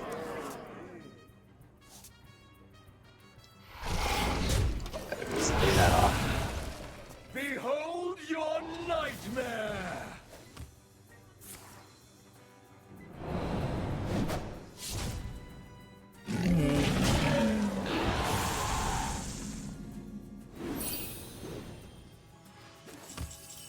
Cities will burn by their hand! It's more Tamsin. Why are you all looking at me? Literally, no one is looking at you, Tamsin. These waters give life. Yeah, 7-drop. Ooh. Little Remornia? Ironically, Remornia is played by the same actress as Onyxia, as a matter of fact. That was fun! You cannot escape the void. I feel like I want to listen to more of the dialogue, but that's basically it. It is working! The shard! Look! The light returns! The light returns. Big yawn. Where am I?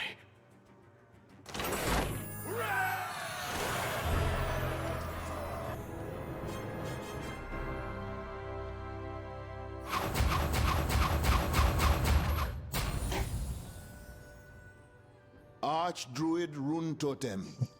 Your great-nephew Goff has purified the Shard of Naru and rid the barons of this corruption. It was his kind heart and gentle soul that saved us all. It seems I was wrong about you, Guff.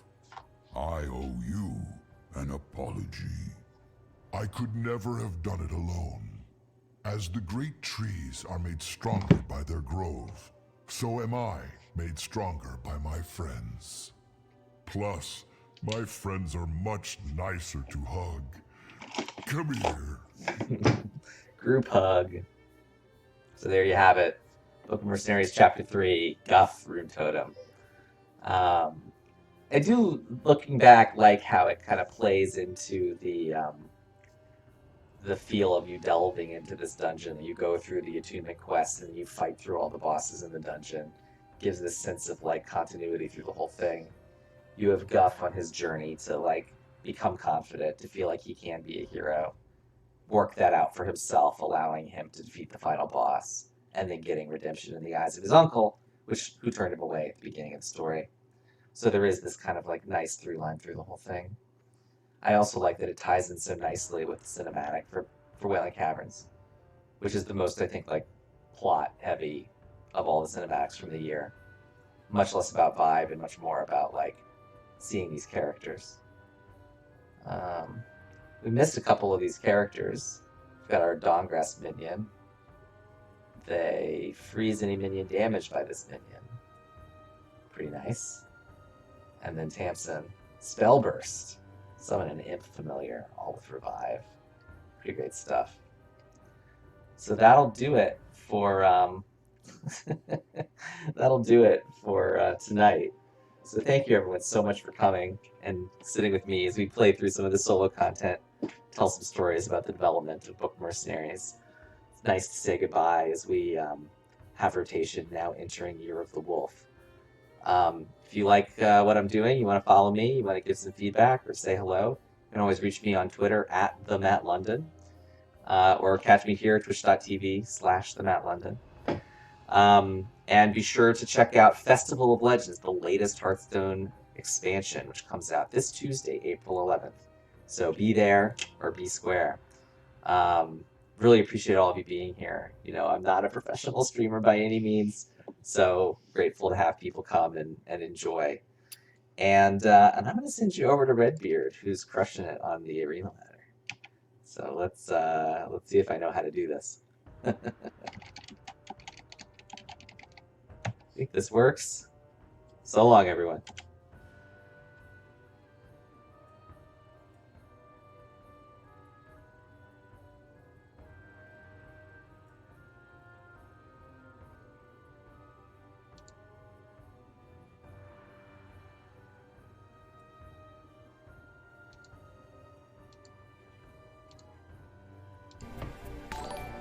The Matt London.